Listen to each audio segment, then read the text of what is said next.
Assalamualaikum warahmatullahi wabarakatuh. Bismillahirrahmanirrahim. Alhamdulillahirabbil alamin. Wa bihi nasta'inu ala umurid dunya waddin. Allahumma sholli wa sallim wa barik ala habibina wa syafi'ina sayyidina wa maulana Muhammadin wa ala alihi wa ashabihi wa ala manittaba'a huda ila yaumiddin. Amma ba'du. Bismillah. Mari kita lanjutkan ngaji filsafat kita. Malam ini tema terakhir untuk bulan Februari dalam tema cinta. Minggu pertama kita ketemu Plato, minggu kedua Erich Fromm, minggu ketiga kita ketemu Robiah Adawiyah, dan malam ini terakhir kita ketemu Sufi besar Jalaluddin Rumi. Oke, monggo nyari tempat. Yang belum ngambil minum silahkan ngambil minum. Ya, nanti kalau ketelatan ndak kebagian. Ya, diambil aja sendiri-sendiri ya. Oke. Rumusnya tetap sama untuk ngaji kita. Fokusnya tetap pada pengayaan ilmu. Diharapkan rumusnya kayak Sokrates. Katanya Sokrates, semakin banyak ilmunya, harusnya orang itu semakin baik perilakunya. Tambahnya ilmu harus korelatif dengan semakin baiknya amal. Kenapa begitu? Mungkin teman-teman komplain, kan banyak orang ilmunya banyak tapi juga kurang ajar. Nggak, orang yang ilmunya banyak kok tetap kurang ajar, itu kalau menurut Sokrates dia bukan orang pinter. Karena kalau orang ilmunya banyak tetap perilakunya tidak bagus, dia sedang melakukan sesuatu yang bertentangan dengan ilmunya, dan itu akan menghasilkan hidup yang gelisah, hidup yang galau. Dan hanya orang bodoh yang milih hidup sumpek. Orang yang sudah tahu kalau korupsi itu jahat, merusak, kok tetap korupsi, itu katanya Sokrates orangnya bodoh.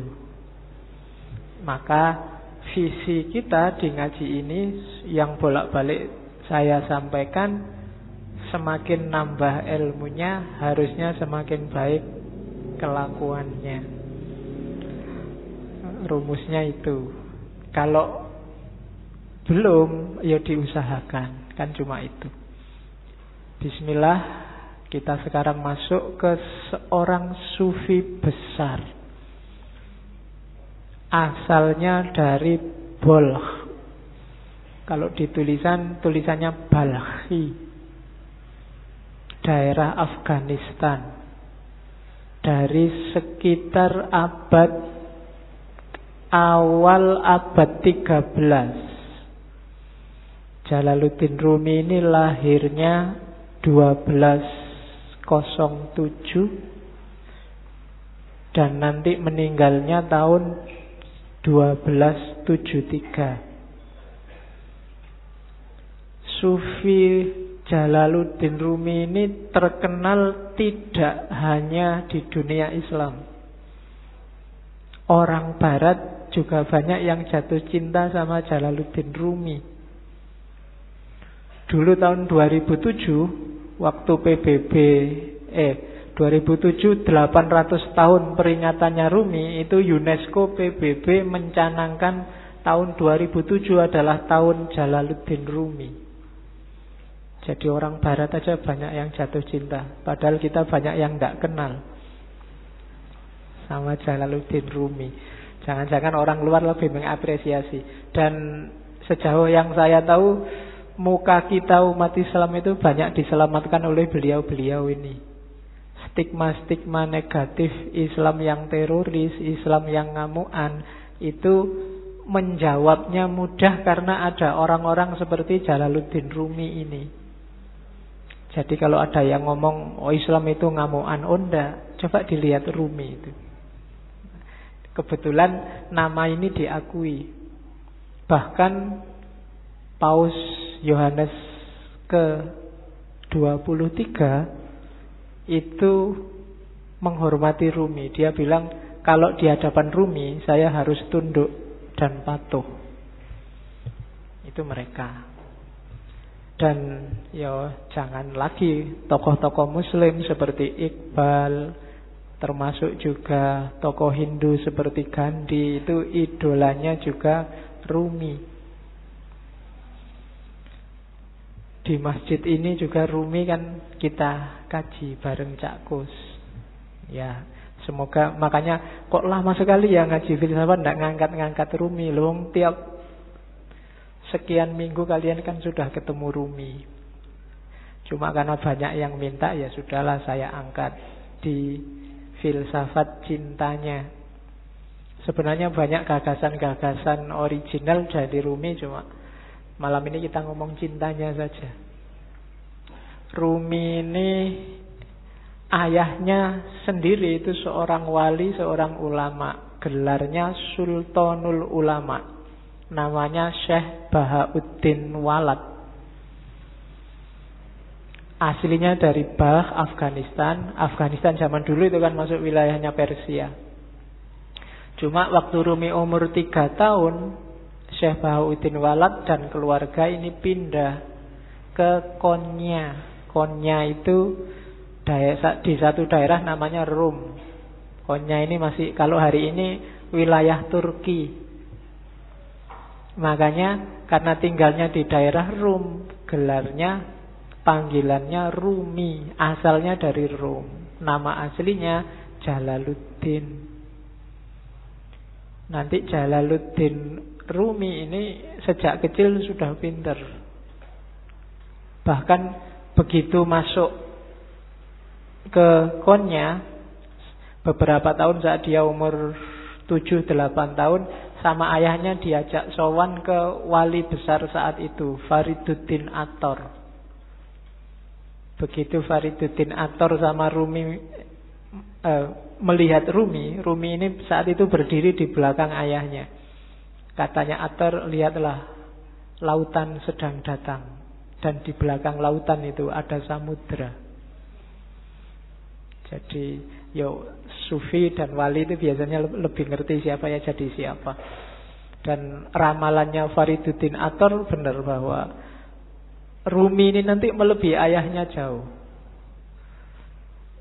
Setelah ayahnya meninggal, nanti Rumilah yang menggantikan ayahnya. Kalau zaman sekarang mungkin di pondoknya santrinya banyak, 4.000-an lebih. Sehingga dikenallah nanti Rumi dengan gelar Maulana. Maulana Rumi, tuan kami, tuannya orang Rum.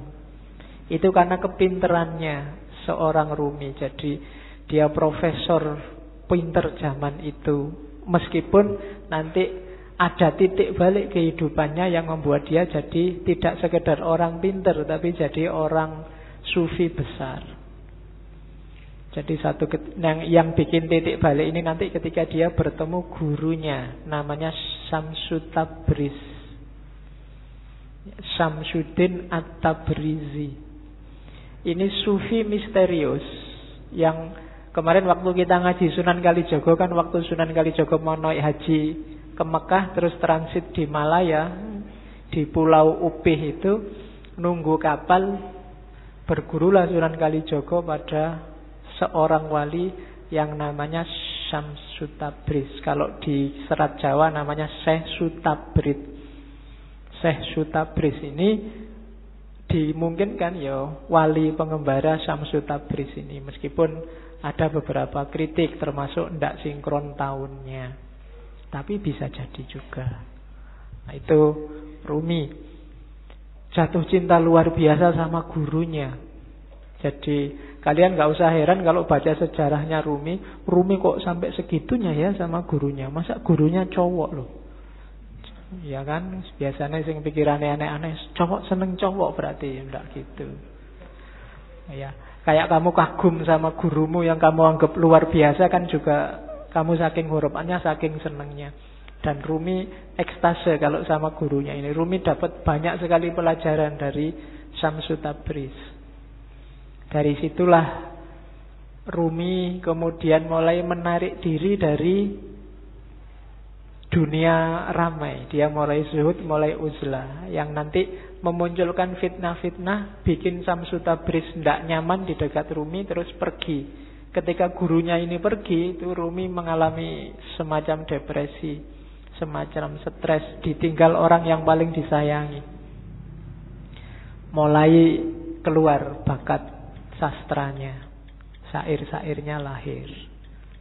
Termasuk nanti setelah ditinggal gurunya ini lahirlah tarian paling terkenal yang kita lihat mungkin di masjid ini kemarin waktu burdan kan juga ada. Orang barat menyebutnya whirling dervish, sufi berputar, yang gambarnya orang muter-muter cepat sekali itu. Jadi itu sebenarnya waktu Rumi sumpek, suatu ketika dia ke tempatnya seorang muridnya namanya Salahuddin. Salahuddin ini pandai besi. Jadi tukang besi yang biasanya nempa besi itu. Nah, dia merenung di situ, termenung. Tiba-tiba dia dengar ketukan besi itu yang teng yang membentuk apalah kalian. Saya tidak tahu di Jogja di mana ya pandai besi. Sekarang enggak, mungkin enggak populer. Tapi dulu ada tukang besi. Nah, lama-lama bunyi ketukan ini di telinganya Rumi kedengaran kayak bunyi wirid, kayak bunyi Allah, Allah, Allah. Terus di setiap ketukannya, dan secara nggak sadar tubuhnya bergerak mengikuti irama ketukan besi itu. Dari situ nanti terus dia berputar.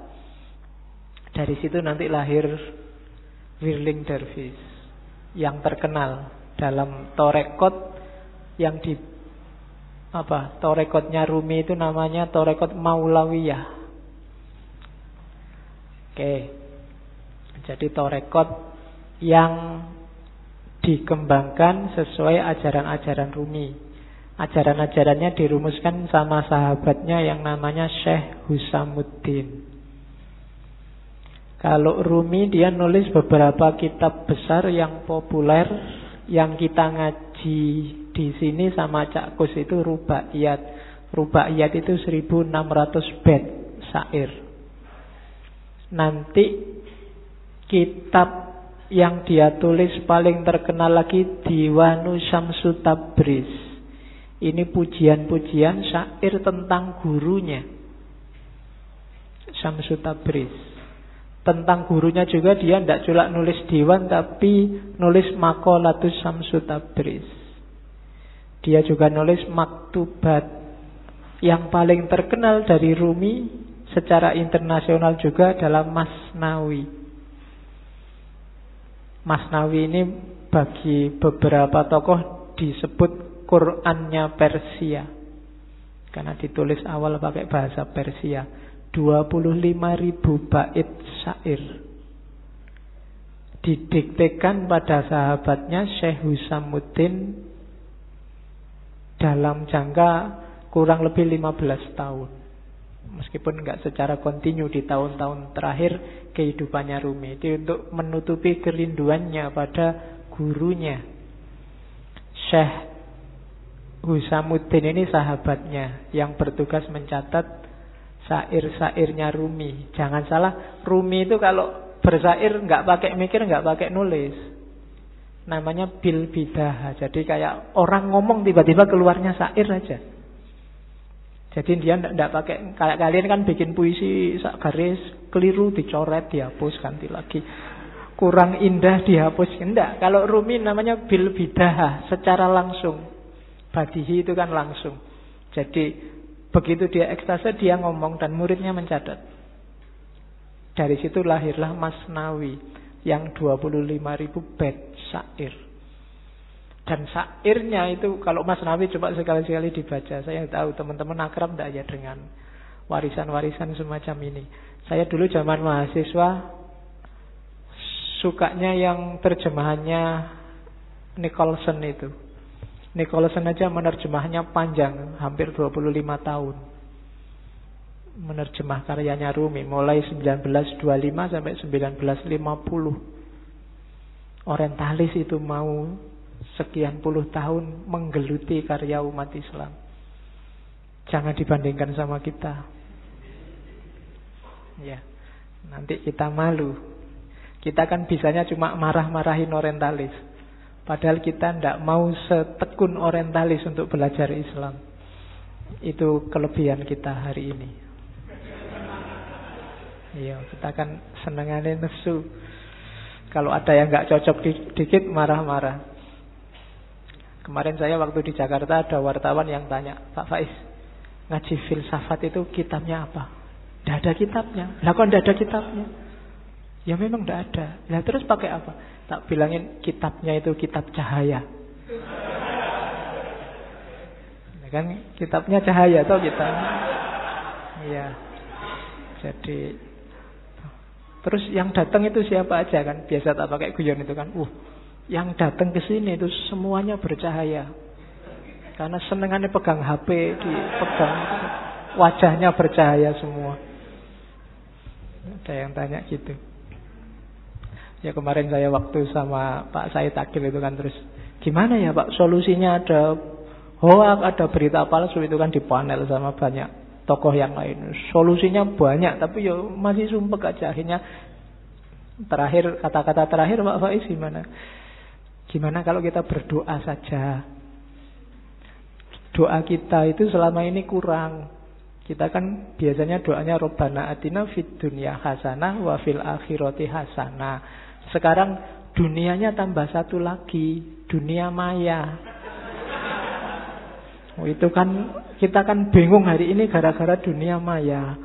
Jadi gimana Pak Yai Said kalau doanya sekarang kita tambah ya Rabbana atina fid dunya hasanah wa fid dunya maya hasanah wa fil akhirati hasanah. Ya, wong Jakarta bingung iki kiai opo iki. Oke, terus. Jadi Rumi seperti itulah sosoknya. Kalau dari sisi fikih Rumi ini Hanafiyah, bukan Syafi'iyah. Kalau dari sisi kalam, Rumi ini Maturidi. Sunni jelas. Jadi di antara sufi besar, kebanggaannya orang Sunni itu Jalaluddin Rumi. Ada satu kisah yang saya suka waktu Rumi berguru sama Samsud Tabriz.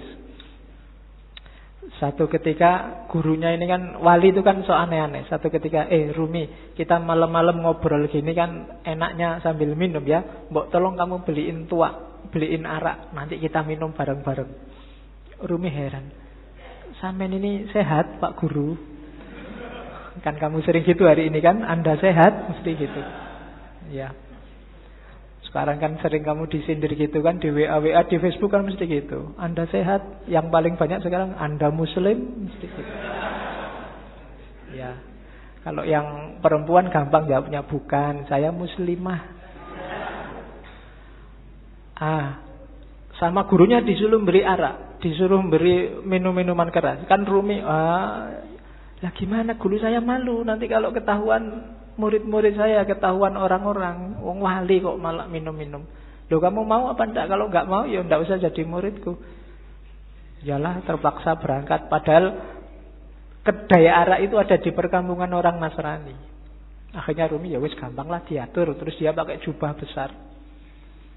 Habis beli terus dimasukin jubahnya biar enggak ketahuan. Ya kok dilalah orang-orang Nasrani yang ada di situ ngincer, ini ngapain Rumi di sini?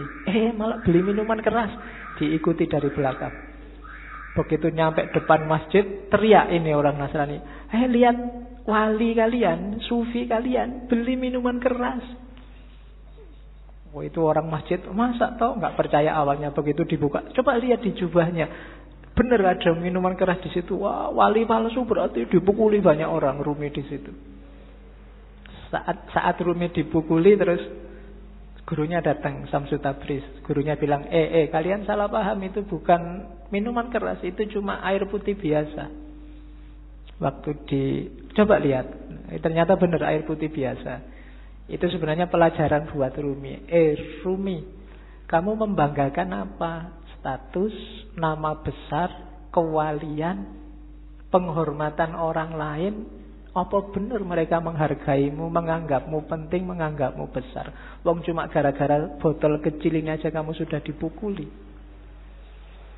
Jadi tidak ada atribut, tidak ada nama, tidak ada kebesaran, tidak ada kebanggaan. Kalau sama orang lain, ya manusia itu begitu. Maka jangan menyombongkan nama besar, jangan menyombongkan nama baik. Mungkin di Indonesia dulu ada ulama yang gara-gara nikah lagi, terus orang se-Indonesia marahin dia. Ada kan begitu? Nama besarnya langsung jatuh. Loh, itulah rakyat, itulah masyarakat. Kalau kita mengandalkan pendapat masyarakat, kita menjaga nama baik di tengah masyarakat, apa nama itu? Apalagi di era hari ini kan fitnah, berita bohong berseliweran. Kalau kita andalannya nama baik, besok kamu tak bikinin hoak, namamu langsung jatuh. Maka jangan mikir itu.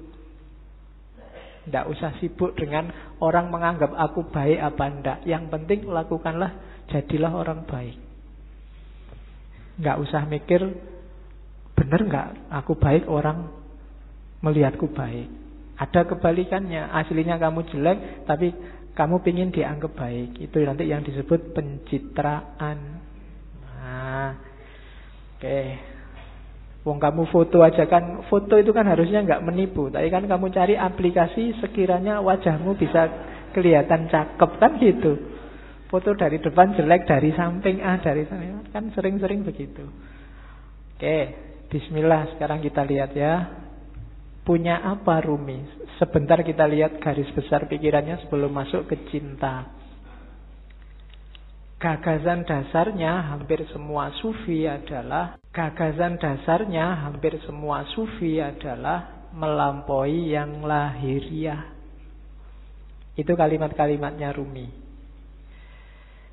Dari fihi ma fihi itu salah satu karya Rumi yang tidak puisi, tapi bukunya agak tipis, yang ngomong tentang metafisika. Jadi katanya Rumi, segala sesuatu yang tampak di depan kita bukanlah hakikat yang sesungguhnya.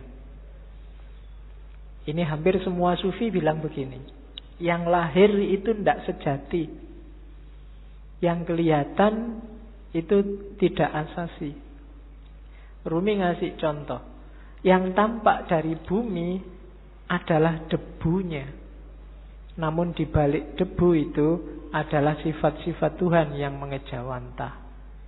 Dimensi dalamnya adalah emas permata, sementara dimensi luarnya adalah sebongkah batu.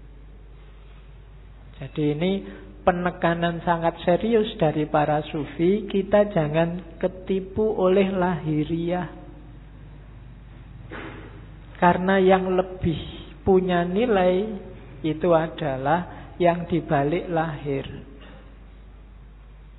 Ya kalau manusia berarti ruhaniyahnya lebih penting.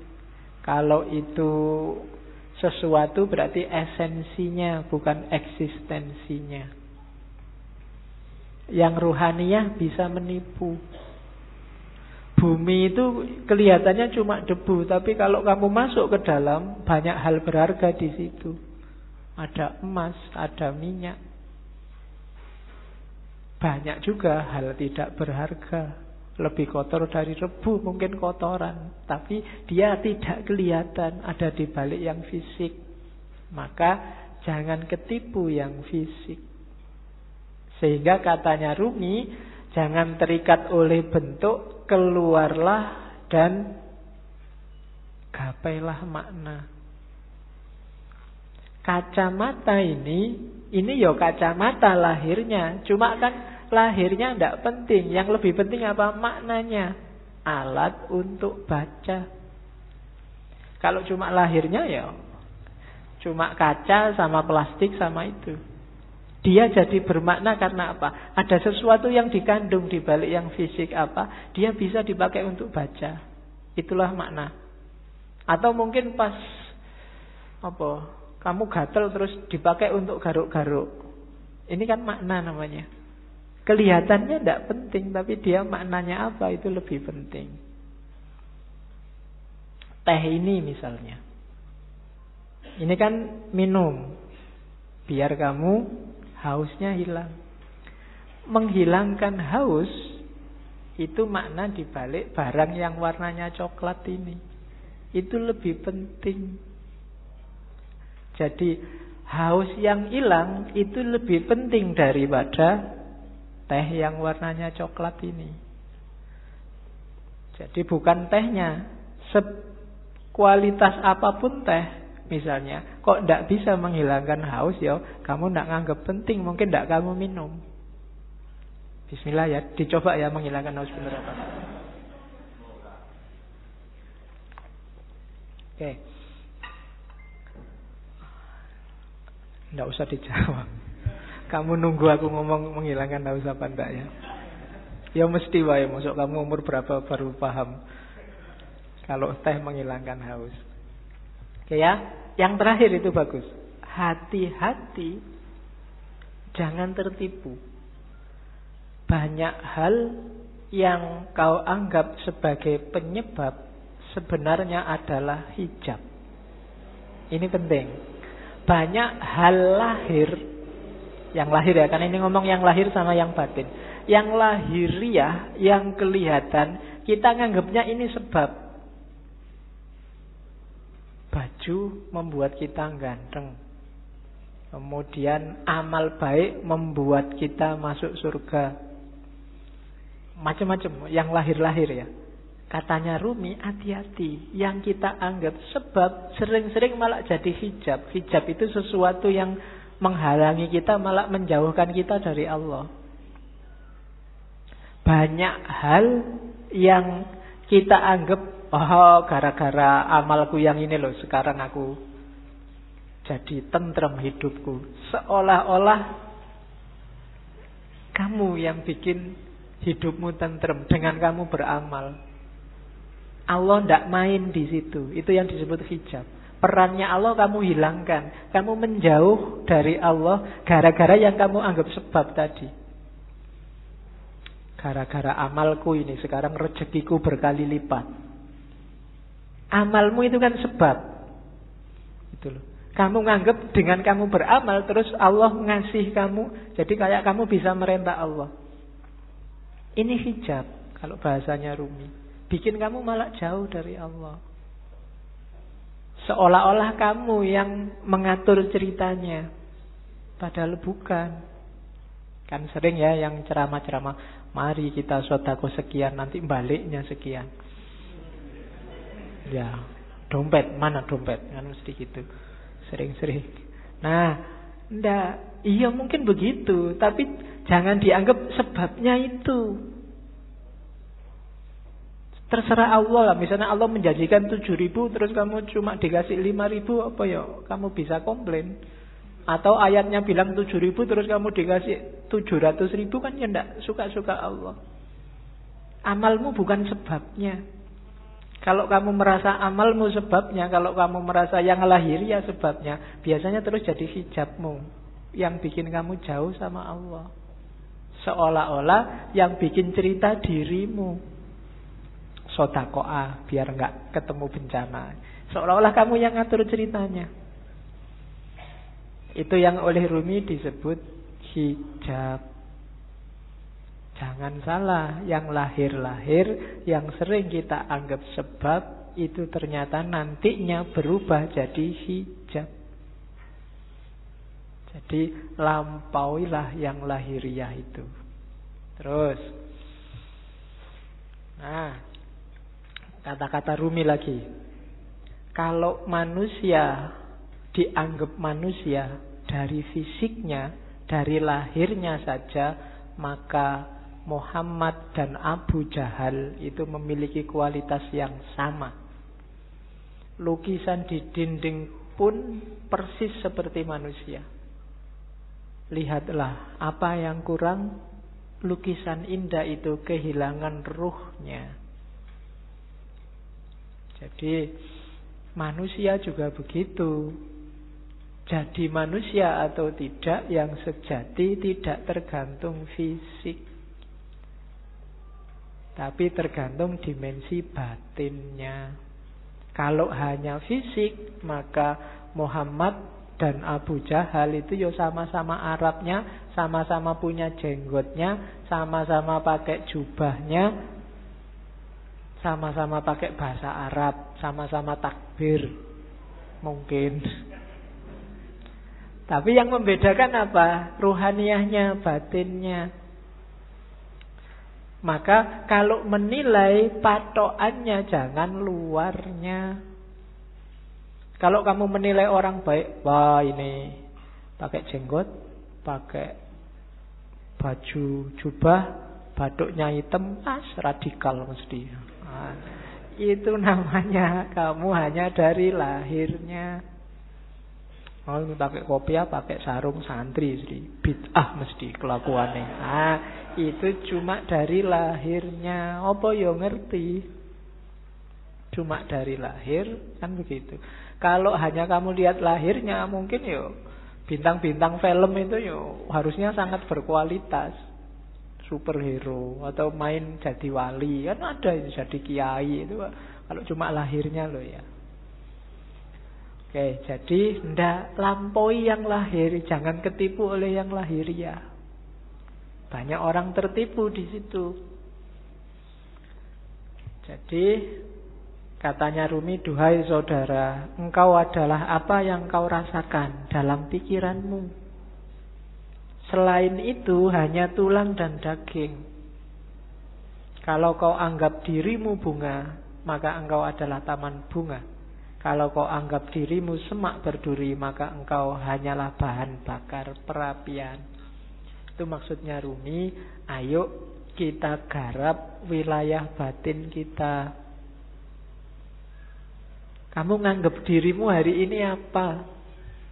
Sebagai manusia. Jangan berhenti di kulit dan daging. Jangan sibuk mikir, aku sudah ganteng apa belum ya? Hari ini kayak gimana kelakuanku yang fisik-fisik, enggak. Coba dilihat batinnya dulu, dibereskan. Kalau yang dalam sudah beres, keluarnya pasti bagus. Itu maunya Rumi. Kalau dalamnya masih belum beres, ya susah. Jadi lampaui dulu yang lahir. Oke. Bahkan banyak amalan-amalan ibadah lahir di banyak hadis jadi tidak bernilai ketika batinnya tidak ikut. Kan banyak itu kan, kam min so'imin, berapa banyak orang puasa hanya dapat lapar dan haus, berapa banyak orang sholat hanya dapat capek fisiknya saja, dan seterusnya. Itu berarti apa? Kualitas lahirnya beres, tapi kualitas batinnya belum. Puasa tapi tidak ada menahan dirinya, kan itu yang di hadis itu maksudnya. Ya bener, nggak makan, nggak minum dari pagi sampai maghrib, tapi aspek menahan dirinya nggak ada. Misalnya sejak pagi sampai maghrib nonton TV terus, jalan-jalan di mall matanya masih ke kiri ke kanan, itu kan tidak ada aspek menahan dirinya, maka dapatnya cuma lapar dan haus. Sholat juga begitu. Sholatnya di sini tapi pikirannya di komputer, pikirannya di HP, ada suara tweet-tweet, ada SMS ini mesti ada. Jadi fisikmu ada di sini tapi pikiranmu di sana. Sholatmu tidak ada ruhnya. Bilang Allahu Akbar tapi otomatis kayak robot. Baca Fatihah tapi Fatihahnya tidak hadir dalam dirimu. Itu persis kayak HP-mu yang bisa ngaji, tidak ada ruhnya. Ya, mungkin dulu pernah tak ceritain ya, ada yang tanya pada saya, Pak, HP yang bisa ngaji itu kalau dibawa ke WC kira-kira boleh enggak, Pak? Kan itu Quran. Jawabannya susah. Ada kiai ulama Arab yang jawab boleh. Kenapa? Asal di WC nggak disetel ngajinya. Nggak kamu sambil di WC terus ngaji bismillah, nggak boleh. Tapi kalau ada aja dalam HP nggak apa-apa. Analoginya apa? Pikiranmu. Kamu hafal Fatihah nggak? Hafal. Berarti di kepalamu ada Fatihahnya. Wong hafal. Kalau kamu masuk WC, masuk hafalannya mau dibuang kan nggak? Berarti tulisannya ada, hafalannya aja masuk WC, asal nggak kamu bunyikan waktu di dalam WC. Nah, itu HP-nya saja itu kan tidak ada ruhnya. Jadi kalau kamu ngaji, kalau kamu sholat, ketika jiwamu nggak hadir, batinmu nggak hadir, ya cuma dapat wadahnya saja, tidak ada isinya. Bahkan mungkin lebih bagus HP-mu, tarpilnya jelas. Iya, kalau kamu ngaji dewe kan masih pelekak-pelekuk. Nah, jadi rumus pertama katanya Rumi, yuk dilampaui yang lahiriah. Jangan berhenti hanya sudah bisa melakukan amal-amal lahir. Dibereskan dulu yang batin. Oke, rumus selanjutnya. Ini sebelum cinta ya, belum, biar nanti paham apa maunya Rumi. Ini sama kayak banyak sufi yang lain. Katanya Rumi, manusia ini jagat kecil. Bahasa filsafatnya mikrokosmos, alam sohir. Alam semesta ini alam kabir. Dalam diri mikrokosmos ada makrokosmos, ada dalam dirimu terkandung semua unsur-unsur alam semesta. Makanya Al-Quran menyuruh lihatlah sekelilingmu dan lihatlah dirimu sendiri. Karena dalam diri kita, apa yang ada di alam, dalam diri kita ada. Dalam bentuk mini. Unsur-unsur alam apa saja itu sebenarnya ada. Mineral kah, air, api, udara, tanah, ada semua. Dalam diri kita. Jadi kita ini mikrokosmos. Maka pertama-tama pahamilah dirimu. Kenali dirimu, lihatlah ke dalam. Nah, kalau sudah paham diri kita, kita akan paham alam semesta. Karena dalam diri kita ada seluruh alam semesta. Kalau kita sudah paham alam semesta, kita akan paham Allah. Karena alam semesta ini manifestasi dari sifat-sifat Allah semuanya. A sampai Z. Makanya ada hadis yang bilang man arofa nafsahu faqad arofa robbahu. Barang siapa kenal dirinya, dia akan kenal Tuhannya. Rumusnya apa? Dalam diri kita ada alam semesta, makrokosmos. Makanya kita disebut mikrokosmos. Begitu kita paham makrokosmos dan mikrokosmos, kita akan paham tentang Tuhan. Kenapa? Karena alam semesta ini isinya adalah manifestasi dari semua sifat-sifat Tuhan. Tuhan yang penyayang, Tuhan yang pemaaf, Tuhan yang teliti, Tuhan yang maha adil, dan seterusnya. Itu kan ada di alam semesta ini. Keadilannya, sayangnya, dan seterusnya. Itu kan bisa kita lihat di jagat besar. Termasuk jagat kecil diri kita sendiri. Betapa telitinya Allah. Misalnya matahari itu kalau lebih dekat 10 cm aja dari bumi tidak akan kuat, dia akan terbakar dan kalian tidak bisa hidup. Atau dia lebih jauh 10 cm saja, bumi juga tidak akan ada kehidupan, pasti akan beku. Kok matahari bisa pas begitu? Itu ketelitian Allah. Tidak mungkin nggak sengaja. Itu iseng aja, Pak, nggak sengaja. Tidak, itu Allah yang teliti. Tubuhmu kan juga teliti. Sikunya pas gini, coba sikunya di sini mungkin kamu ya susah. Ya kan? Kenapa yang tumbuh terus rambut ini kok enggak tumbuh terus? Kalau jenggot bisa panjang tapi ini enggak bisa panjang dan seterusnya. Itu kan ketelitian Allah. Dalam alam zohir dan alam kabir, kamu bisa membaca semua tanda itu dan menemukan Allah dan memahami Allah. Maka man arofa nafsahu faqad arofa robbahu. Jadi manusia sebagai mikrokosmos dan makrokosmos. Maka hakikatnya kita dan alam itu levelnya sama. Jangan mengeksploitasi alam, jangan merusak. Itu apa? Karena ini bagian dari kita.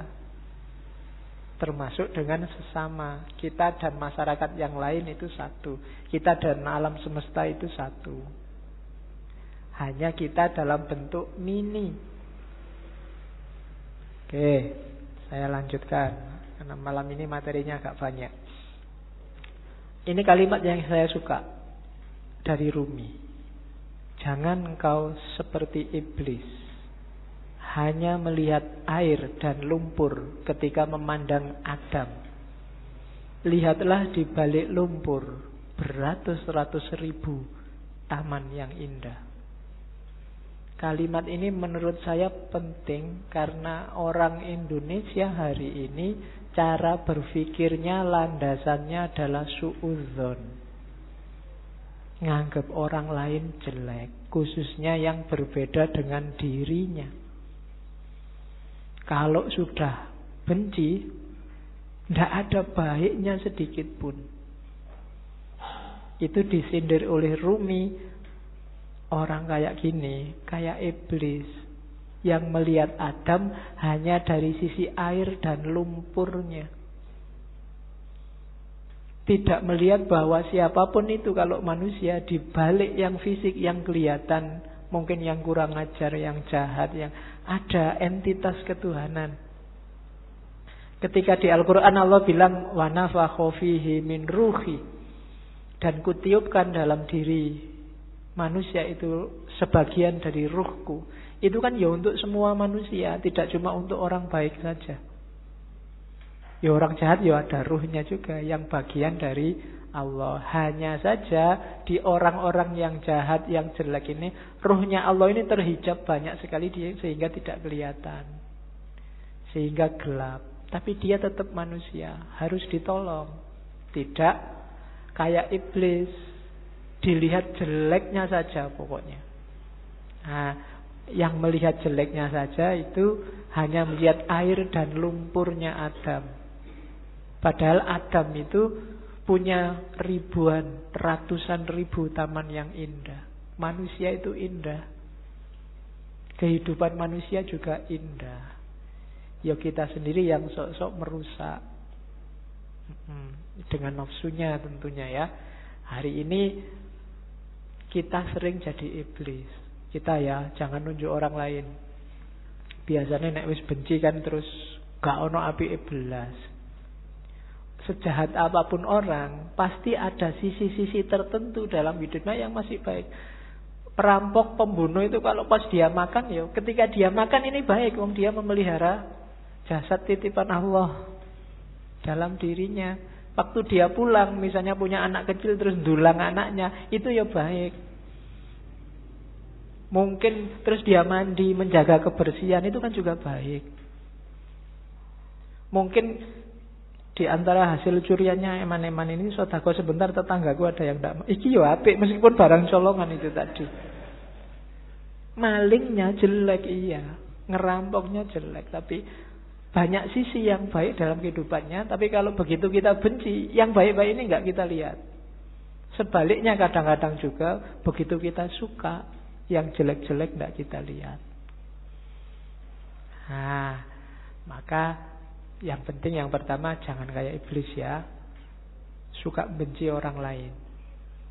Kalau ada orang tersesat, diingatkan.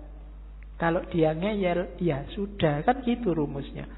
Ada orang mau ke Jakarta kok jalannya ke timur, ya jangan dimarahi, jangan dipisu-pisui, dipukuli, kurang ajar kamu ke Jakarta kok ke timur, kan enggak. Ya mas, Jakarta itu ke barat, sampai kok jalan ke timur. Ya suka-suka saya dong. Ya sudah. Kan gitu aja. Hari ini kan kamu gitu. Ada orang kamu anggap sesat, terus kamu marah-marahi, kamu pukuli, nggak ditunjukkan yang benar gimana. Tunjukkan ya. Tugas kita kan cuma tabligh. Sampaikan aja. Kalau nggak diterima ya sudah. Perkara nek kamu kesasar mau ke Surabaya kok terus nyampe Banyuwangi, mau ke Jakarta nyampainya Banyuwangi, ya dinikmati saja. Urusannya dia. Nah, yang penting kita jangan jadi iblis. Kalau ada orang beda, orang kita anggap sesat, terus kita lihat jeleknya saja. Terus, ini penting juga, akal. Rumi termasuk orang yang memposisikan akal tidak sebagai puncak. Akal itu penting, tapi akal hanya transit. Akal harus dilampaui. Tidak boleh orang berhenti hanya di akal. Di Masnawi itu ada cerita yang mungkin sering dikutip orang. Cerita ahli bahasa dan tukang perahu. Jadi ada ahli bahasa naik perahu sama tukang perahunya. Sambil naik perahu terus ngobrol. Mas, tukang perahu, sampean ngerti nggak kalimat majemuk itu apa?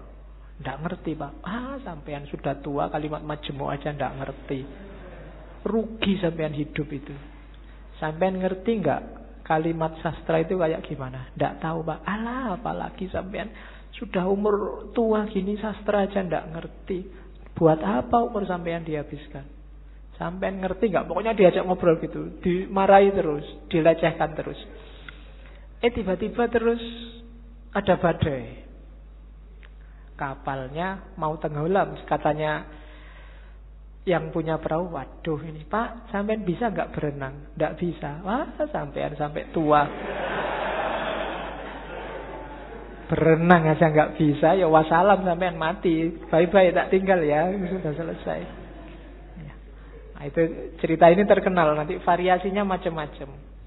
Tapi ini Rumi mau nyindir bahwa ya bolehlah ada orang pinter, tapi sepinter-pinternya orang itu kan sesuai bidangnya.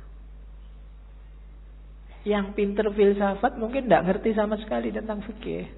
Yang pinter fikih mungkin tidak ngerti tentang kalam. Yang teknik mungkin tidak ngerti tentang kedokteran. Sak jago-jagonya Habibie, kamu tanyain, Pak Habibie, ngerti nggak teorinya Ghazali tentang? Tidak ngerti dia. Dia ilmunya penerbangan. Jadi, tidak. Maka orang pinter yang sombong itu janjinya orang bodoh. Sepinter apa sih dia? Ilmunya seluas apa sih?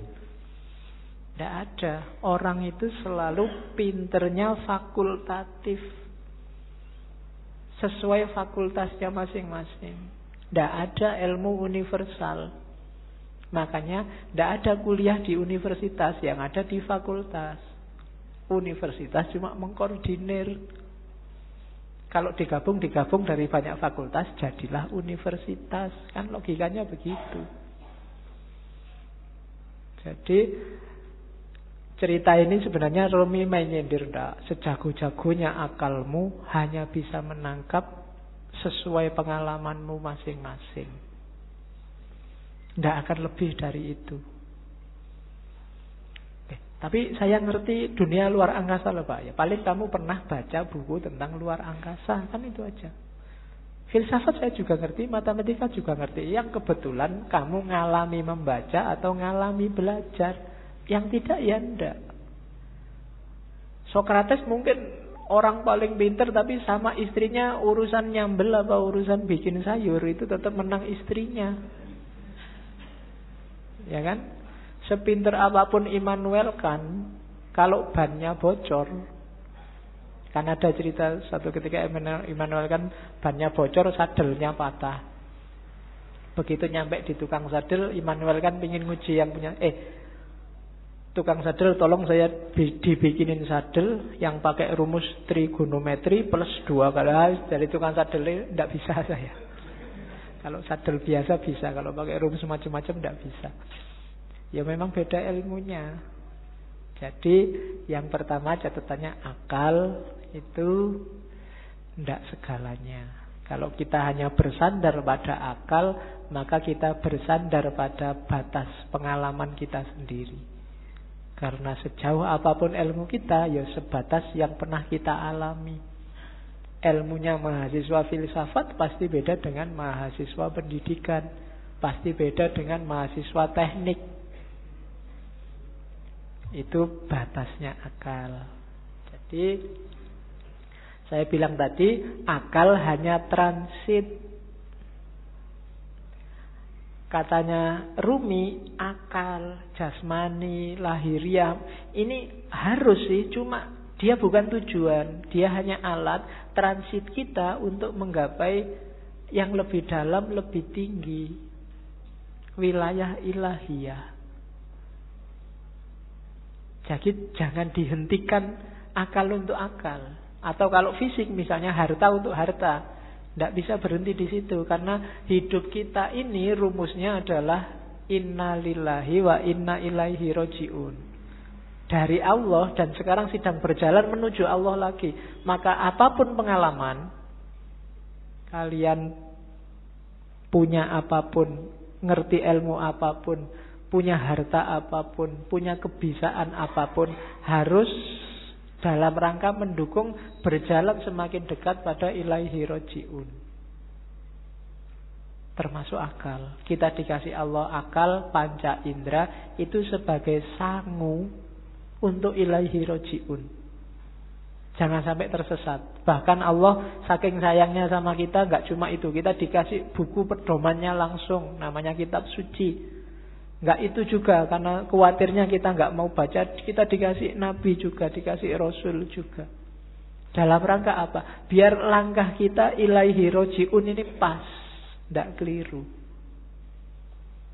Maka katanya Rumi, akal kita, panca indera kita, apapun yang kita bisa, yang kita miliki, ini harus jadi jalan, harus kita lampaui menuju ilaihi roji'un tadi, dalam rangka bertemu dan berjumpa sama Allah.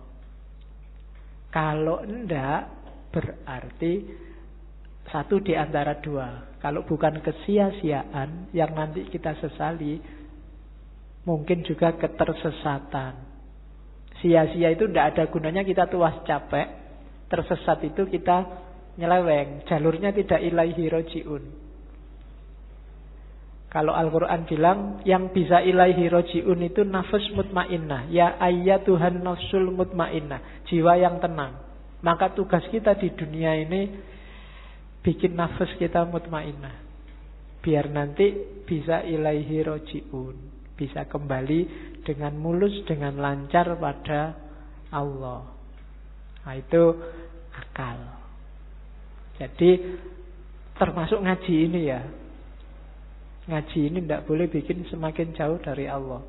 Harus bikin paling tidak selangkah kecil lebih dekat sama Allah.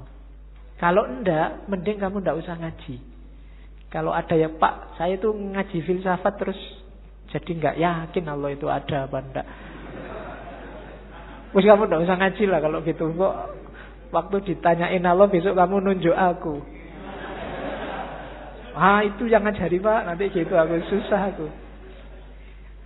Enggak, pokoknya apapun harus bikin kamu selangkah lebih dekat. Kuliah juga begitu. Kamu kuliah juga, target sementaranya sih untuk penyemangat itu kan yo IP lah, pekerjaan lah, tapi harusnya kuliahmu bikin kamu semakin dekat sama Allah.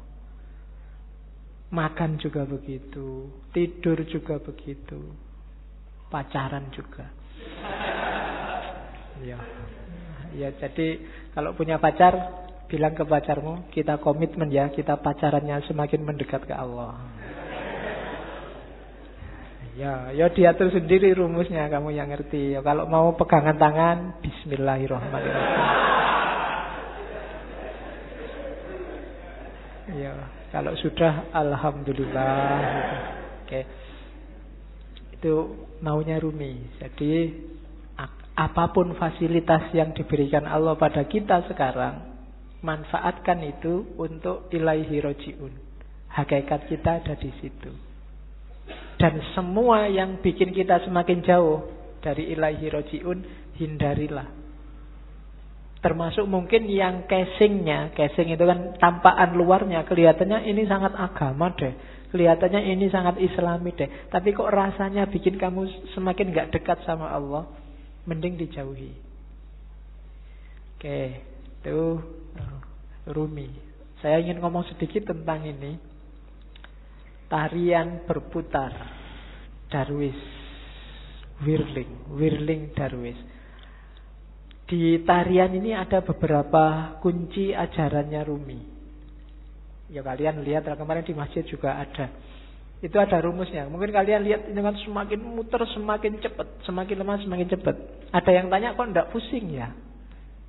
Enggak. Ada rumusnya. Kalau pengen enggak pusing, yang pertama waktu muter kepalanya jangan ikut muter, jangan ikut geleng, jangan ikut ngangguk. Yang kedua jangan merem.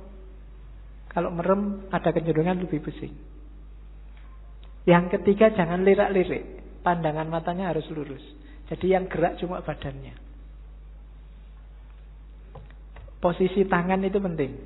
Tangan kanan menunjuk ke atas, tangan kiri ke bawah.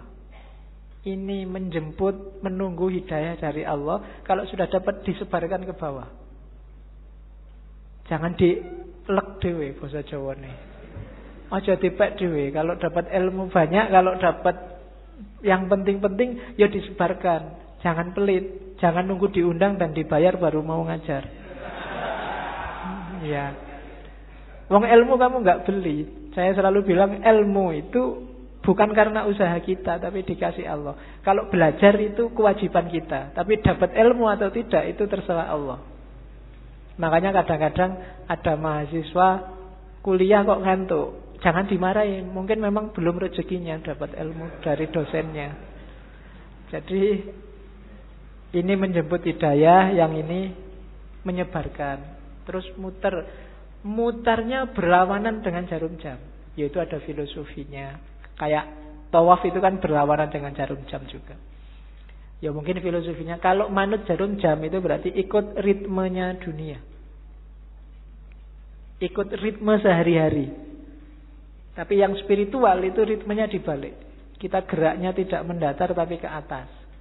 Saya sering ngasih ilustrasi. Kalau kamu sudah masang mur itu, kamu muternya kan harus berlawanan dari arah jarum jam, baru murnya lepas ke atas. Tapi begitu kamu searah jarum jam, murnya akan semakin mancep, semakin ke dalam. Maka tarian ini juga muternya berlawanan. Biar ada energi vertikalnya, energi ke atasnya. Itu diantara rahasianya. Ada topinya. Topi ini kalau di Rumi, topi yang tinggi itu isyarat dari kuburan, makam, nisan. Maksudnya apa? Kuburan dari ego, kuburan dari nafsu, hasrat duniawi. Itu kan topi yang tidak keren sama sekali. Karena memang simbol dari nisan, simbol dari kuburan. Kamu jalan-jalan di mall pakai itu mesti dilihat banyak orang. Tidak keren. Karena memang simbolnya bukan simbol untuk keren-kerenan. Dia simbol dari ego.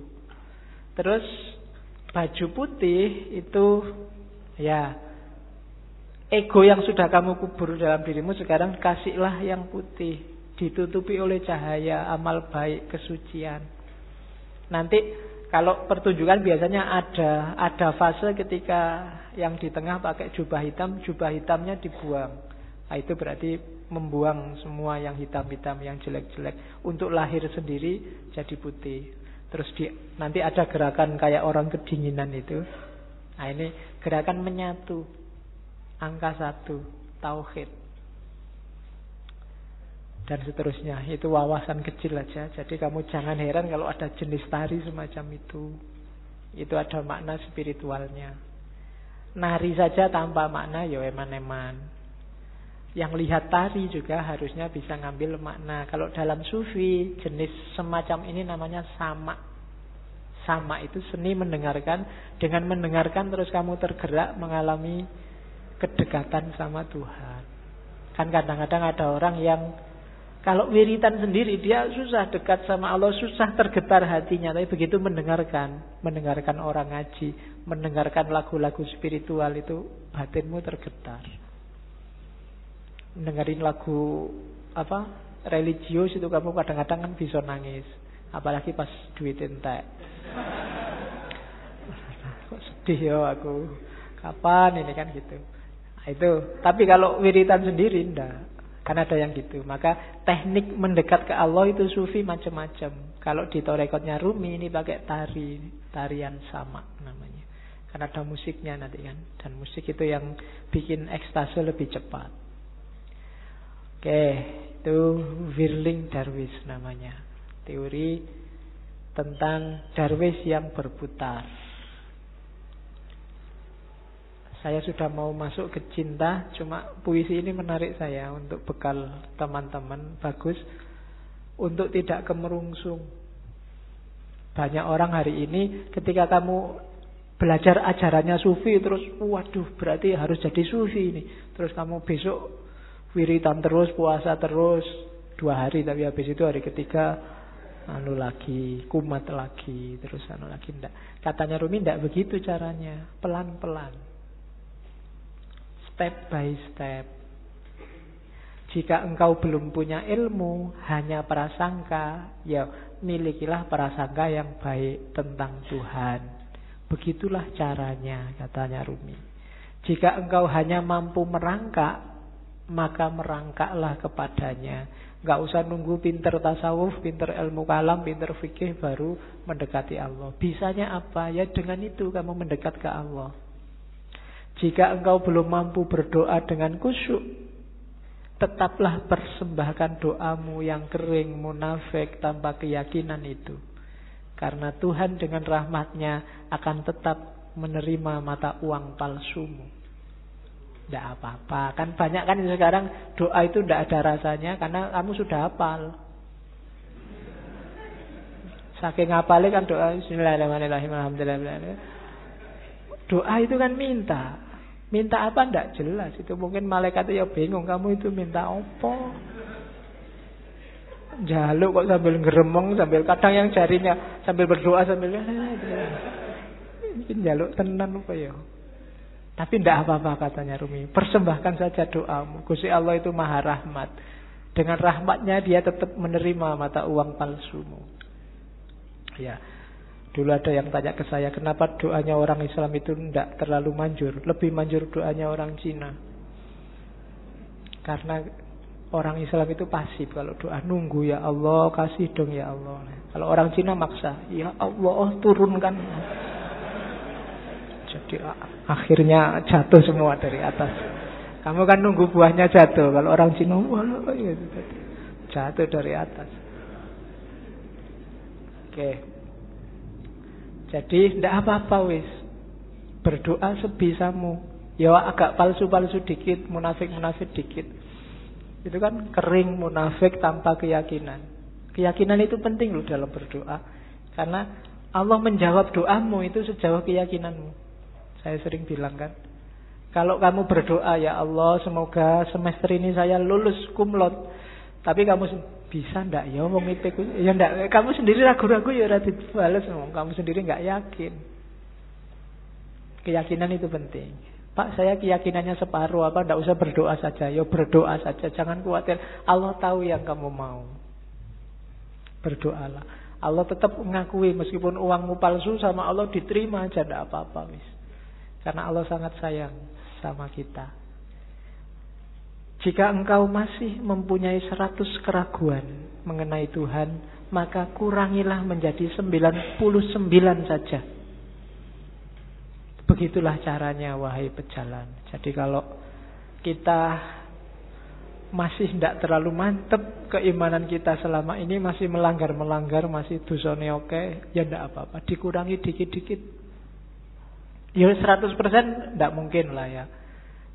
Dikurangi 1%, biar jiwamu terlatih. Kalau langsung dibuang semua, insya Allah gagal. Ya, saya langsung ingin ikhlas lillahi ta'ala, tidak ngejar surga Pak, tidak iso. Harus pelan-pelan. Terus,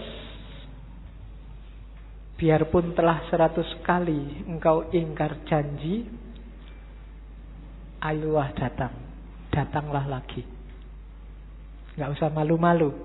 Pak, dosa saya banyak Pak, saya harus datang lagi. Enggak Pak, datang lagi aja. Allah tidak akan nolak. Tidak ada kata terlambat. Jadi tempuhlah jalan itu. Pak, itu dhuwur banget ya Pak teorinya Pak, tinggi sekali apa ya? Saya bisa Pak, bisa. Pelan-pelan, sedikit-sedikit. Biar ilaihi roji'unnya sempurna. Eman-eman kalau nanti kamu tidak, nafasnya tidak mutmainnah, dilatih pelan-pelan. Pak, saya itu susah ikhlas, Pak. Kalau sedekah mesti pamrih, Pak. Ya sementara pamrih dulu tidak apa-apa, tapi tetap sedekah. Nanti lama-lama latihan. Oke, jadi tempuhlah jalan itu. Jangan ragu-ragu. Jangan nunggu. Biasanya kelemahan yang muda-muda kayak teman-teman nunggu nanti besok kalau tua. Ya, kalau yang zaman muda ndak, yang tua kelihatannya lebih berat. Memulai dari tua itu susah. Karena orang yang sudah tua itu biasanya sudah keras cara berpikirnya. Kalau bahasa psikologinya sudah jadi, dia sudah mature, sudah mateng. Barang mateng itu satu-satunya yang bisa dilakukan adalah mempertahankan kematangan atau bosok. Apa bosok Indonesia bosok itu? Iya, busuk. Jadi kalau bisa terus-terusan bertahan di mateng. Kalau tidak ya lama-lama busuk itu apa? Pikirannya tidak laku. Kalau bahasa filsafatnya out of date, ketinggalan zaman. Dirubah susah. Makanya kadang-kadang orang itu sudah tua, umur 30 kok tidak kawin-kawin, itu biasanya malah susah, malah lama, terlanjur matang. Iya. Iya. Peribahasanya kan begitu. Jodoh di tangan Tuhan, tapi umur 30 tahun ke atas Tuhan lepas tangan. Suruh nyari sendiri. Sudah capek Tuhan, nunggu sampai umur 30 kok nggak kawin-kawin. Oke. Terus yuk kita mulai cinta. Panjang ya pengantarnya sebelum cinta. Yang pertama tentang cinta sekarang. Katanya Rumi, cinta itu sifatnya universal. Karakter yang dimiliki semua orang. Agama apapun. Dari budaya apapun. Tidak ada agama, tidak ada budaya, tidak ada peradaban yang tidak menganggap cinta itu luhur dan baik. Semua menganggap cinta itu luhur dan baik. Jadi itu rumus pertama. Kamu mencintai, itu tidak ada orang menganggap kamu jelek. Apapun, kecuali yang duniawi. Jadi cinta ini perasaan yang universal. Yang kedua, cinta itu obat. Obat dari kesombongan, obat dari kelemahan, obat dari duka cita. Mengingatkan yang minggu-minggu lalu ya. Jadi cinta itu kan ketika orang berhubungan dengan sesuatu, tapi dia tidak memiliki pamrih apapun. Selain untuk yang dicintai, ibu ke anak, orang tua ke anak, mungkin kamu dengan sahabatmu, ketika nggak nuntut apa-apa, kepingin yang kamu cintai ini bahagia, baik, unggul, dan bila perlu kamu berkorban demi kebahagiaannya, demi kebaikannya. Nggak usah ada balasan apa-apa. Kan itu kemarin definisinya cinta. Nah, cinta yang kayak gini, ini melatih jiwa. Yang pertama apa? Jiwa jadi nggak sombong. Jiwa pecinta itu jiwa yang rendah hati. Kenapa? Dia tidak mikir dirinya. Kok kamu merasa pecinta tapi masih sombong? Belum berarti. Perlu latihan lagi. Dan pecinta pasti kuat. Ya kan? Jiwa yang kuat itu kan jiwa yang dia selalu ingin memberi, tidak minta-minta, tidak ingin dibalas. Kalau kamu memberi sesuatu dan masih ingin balasan, berarti belum cinta. Makanya minggu lalu Robiah Adawiyah bahkan bilang, enggak, ya Allah, kalau aku ibadah ini hanya minta surga, jauhkan aku dari surga. Kalau aku ibadah ini takut dengan neraka, masukkan aja aku ke neraka.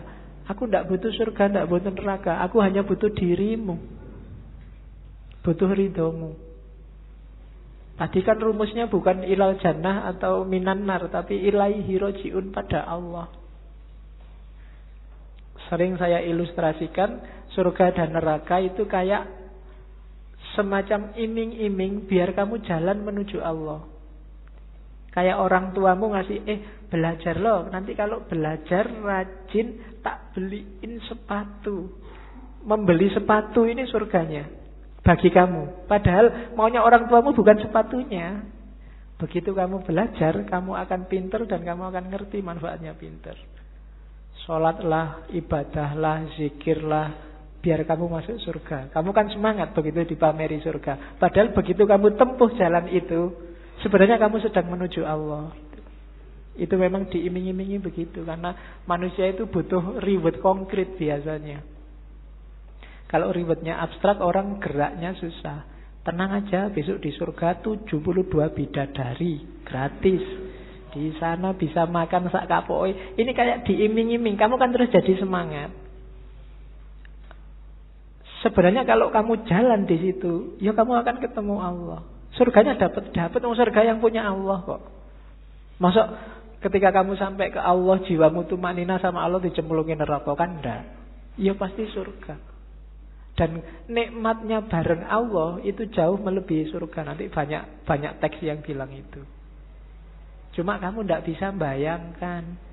Apa sih Pak enaknya? Bayanganmu kan sama Allah terus duduk jejer sama Allah. Tidak enak Pak, enak di surga Pak. Banyak bidadarinya. Iya. Pikiranmu masih material. Belum nyampe enaknya Yang punya pacar bisa menganalogikan. Ketika kamu duduk jejer sama pacarmu, itu kan seneng kamu. Duduknya setengah jam itu rasanya baru 1 menit. Pinginnya berlama-lama bareng terus. Itu karena sudah cinta. Sama Allah kalau kamu jatuh cinta juga begitu. Kayak Nabi Musa itu loh. Waktu Nabi Musa naik ke Bukit Tursina, kan Allah ngajak ngobrol. Musa, yang di tanganmu itu apa? Sebenarnya kan jawabannya simpel. Musa tinggal ngomong, ini tongkat ya Allah, kan beres. Wong itu memang tongkat. Tapi karena Musa ini sewenengnya disapa oleh Allah, jawabannya panjang. Ini tongkat ya Allah. Tongkat ini kalau saya pukulkan, dia bisa jadi ular. Kalau saya angkat, jawabannya panjang itu. Ya kalau Allah mau bilang, emangnya aku tidak ngerti. Loh, tapi Gusti Allah ngerti dan ya dibiarin aja, ya enggak dimarahin. Kenapa? Karena sudah saling jatuh cinta. Bareng sama Allah itu enak. Kok kamu masih membayangkan, belum terbayang Pak enaknya bareng sama Allah itu, memang berarti kamu belum jatuh cinta sama Allah. Ya latihan jatuh cinta. Orang Jawa punya rumus, tresno jalaran soko kulino. Ayo dikulinakan sama Allah, apa dikulinakan itu? Dibiasakan. Akrab sama Allah, nanti kamu akan jatuh cinta.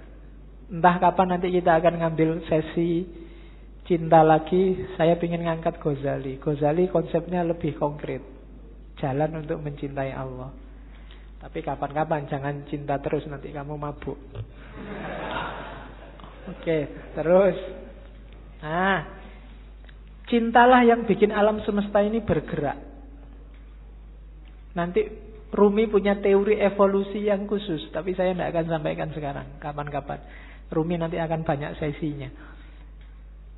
Jadi gara-gara ada cinta ini loh, alam ini bersatu dan berpisah. Orang tua sama anak habis bersatu berpisah. Berpisah ini juga tanda cinta. Kalau orang tua tidak mau nyapih anaknya, padahal berat nyapih anak ini, tidak tego nyapih anak, tapi harus disapih. Kenapa? Karena cinta. Jadi pertemuan dan perpisahan itu banyak ya karena cinta. Kamu melepas masa mudamu menuju masa dewasa. Janjane pengenmu mbok saya muda terus, nggak bisa. Hidup itu ada pertemuan, ada perpisahan, dan biar jalannya on the track, dasarnya harus cinta. Jadi cinta adalah yang menggerakkan dunia ini. Dan cinta yang bikin kita karakternya, kalau bahasanya Rumi, menuhan. Semakin tulus kita cinta pada apapun, karakter kita akan semakin menuhan. Menuhan itu semakin spiritual. Tidak ada pamrih, tidak ada tujuan-tujuan apapun selain Allah. Itu yang kalau dalam agama disebut ikhlas. Jadi ciri sejati cinta itu justru ada pada ikhlas. Ikhlas itu kamu beribadah satu-satunya target adalah keridhoannya Allah. Makanya Robiah kemarin di hampir semua puisinya selalu bertanyakan, ya Allah, apakah engkau ridho dengan ini? Kalau engkau ridho aku tenang. Sebelum aku yakin engkau ridho, aku ini masih gelisah. Jadi yang dikejar cuma ridhonya Allah. Satu-satunya yang dikejar cuma Allah. Itu namanya ikhlas. Lillahi ta'ala. Tidak karena apapun. Ya Allah, aku amal baik ini, semoga engkau ridho ya. Jadi yang ada di pikiran itu selalu nyali ridhonya yang dicintai. Sama kayak kamu pacaran itu kan, selalu mikir, iki pacarku kalau gini seneng enggak ya? Kalau tak bawa ini mau enggak ya? Kalau kan yang dipikir di pikiranmu selalu kamu enggak pernah mikir dirimu sendiri kan? Begitu diajak ke warung, ini kamu sukanya warung yang mana? Kan bukan sukaku, sukanya dia. Jadi ketika orang jatuh cinta, egonya hilang. Dia tidak ngomong aku lagi, tapi ngomong kamu. Kalau kamu jatuh cinta ke Allah juga, bukan akumu lagi yang bilang, tapi ridhonya Allah. Apa sih maunya Allah? Kira-kira kalau aku gini, Allah ridho tidak ya? Begitu kamu ujian mau nyontek, ini kira-kira kalau aku nyontek, Allah ridho enggak ya? Anda, Bapak Allah Maha Pengampun. Waduh, itu akhirnya. Iya. Ya kamu yang ngerti lah. Oke, terus bentuk apa saja, ekspresi apa saja yang lahir karena cinta yang tulus tadi pasti baik. Tidak mungkin tidak. Tidak mungkin mencelakakan. Kalau ada yang mencelakakan, berarti itu belum cinta dan pasti bukan cinta. Kalau dasarnya cinta, apapun yang keluar pasti baik. Dan yang kedua, cinta bukan suka, bukan duka. Kayak Robiah kemarin. Tidak peduli hukuman. Cinta itu yang ada hanya ego yang lenyap, yang dipikir hanya dia. Terus. Nah, cuma katanya Rumi, jangan ditanya apa definisinya cinta. Seseorang bertanya, apa itu cinta? Aku jawab, jangan tanya tentang maknanya. Kalau engkau sudah menjadi seperti aku, maka engkau akan tahu. Nulisnya salah itu. Saat cinta memanggilmu, engkau akan berkisah tentang itu. Jadi cinta itu penting, modus paling penting dalam hidup ini. Dan gak usah kamu terlalu capek mendefinisikan, membahas, mengkaji apa itu cinta. Jalani saja. Gak usah kamu tanya, Pak, definisinya cinta apa? Ciri-cirinya apa? Jenis-jenisnya apa saja? Itu tidak terlalu penting, katanya Rumi. Yang penting apa? Jalani saja, nanti engkau paham. Kamu gak perlu ke perpus nyari teori pacaran yang baik, cara menarik lawan jenis, cara gak penting. Terus langsung pacaran kamu akan ngerti. Oh gitu tuh pacaran itu. Oh gini tuh kawin itu kan itu. Kamu berteori macam-macam kesuwen. Kamu nyari terlalu banyak referensi, tidak penting. Jalani saja. Kamu akan ngerti. Wong ini dunia rasa. Kalau rasa itu kan ya tidak bisa dijelaskan. Rasa pedes adalah rasa. Susah kan menjelaskannya. Wong rasa. Nggak bisa dijelaskan. Sama kayak cinta. Ya perkawinan itu kan juga banyak urusan rasa. Kawinnya sendiri itu kan intinya rasa. Kamu nyari penjelasan, Pak, saya belum kawin sih, Pak. Kira-kira kawin itu rasanya gimana, Pak, ya? Tidak bisa. Ya kawin, nanti kamu ngerti. Mbok kamu nonton sekian puluh video, tetap nggak bisa. Harus dirasakan. Teorimu tidak ada gunanya. Rasa ke dewe baru ngerti. Oke, terus. Ya, ini juga sama. Katanya Rumi, sekalipun cinta telah kuuraikan dan kujelaskan panjang lebar. Ini syair ini diterjemahkan Abdul Hadi WM dan kelihatannya dipakai di film ketika cinta bertasbih dulu. Namun jika cintaku datangi, aku jadi malu pada keteranganku sendiri.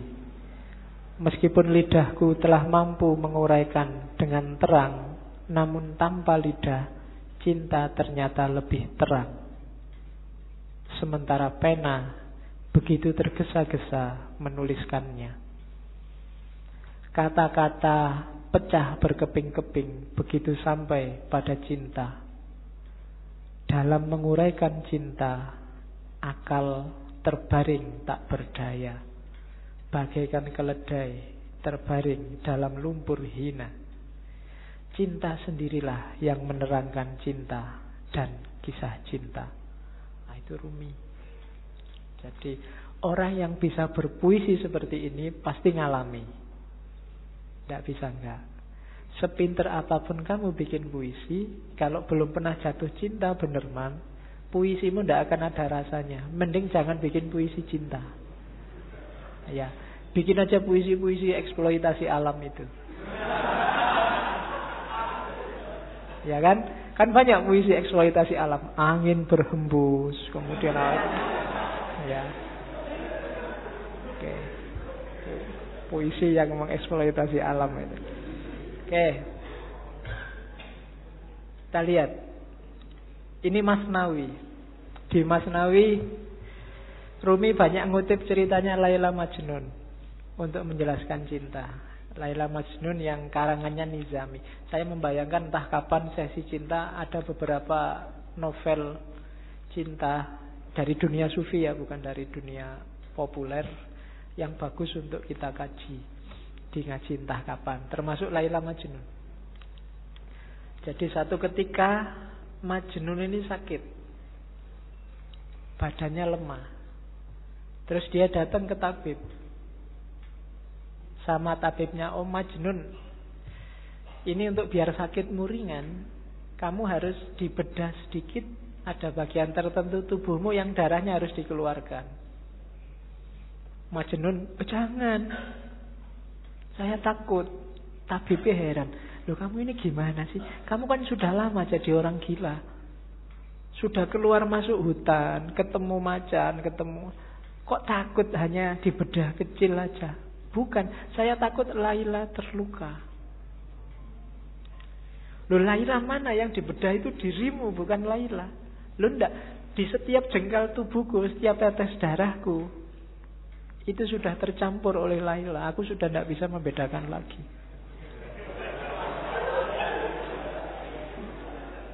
Kamu ketawa kau yang duwe pacar wae.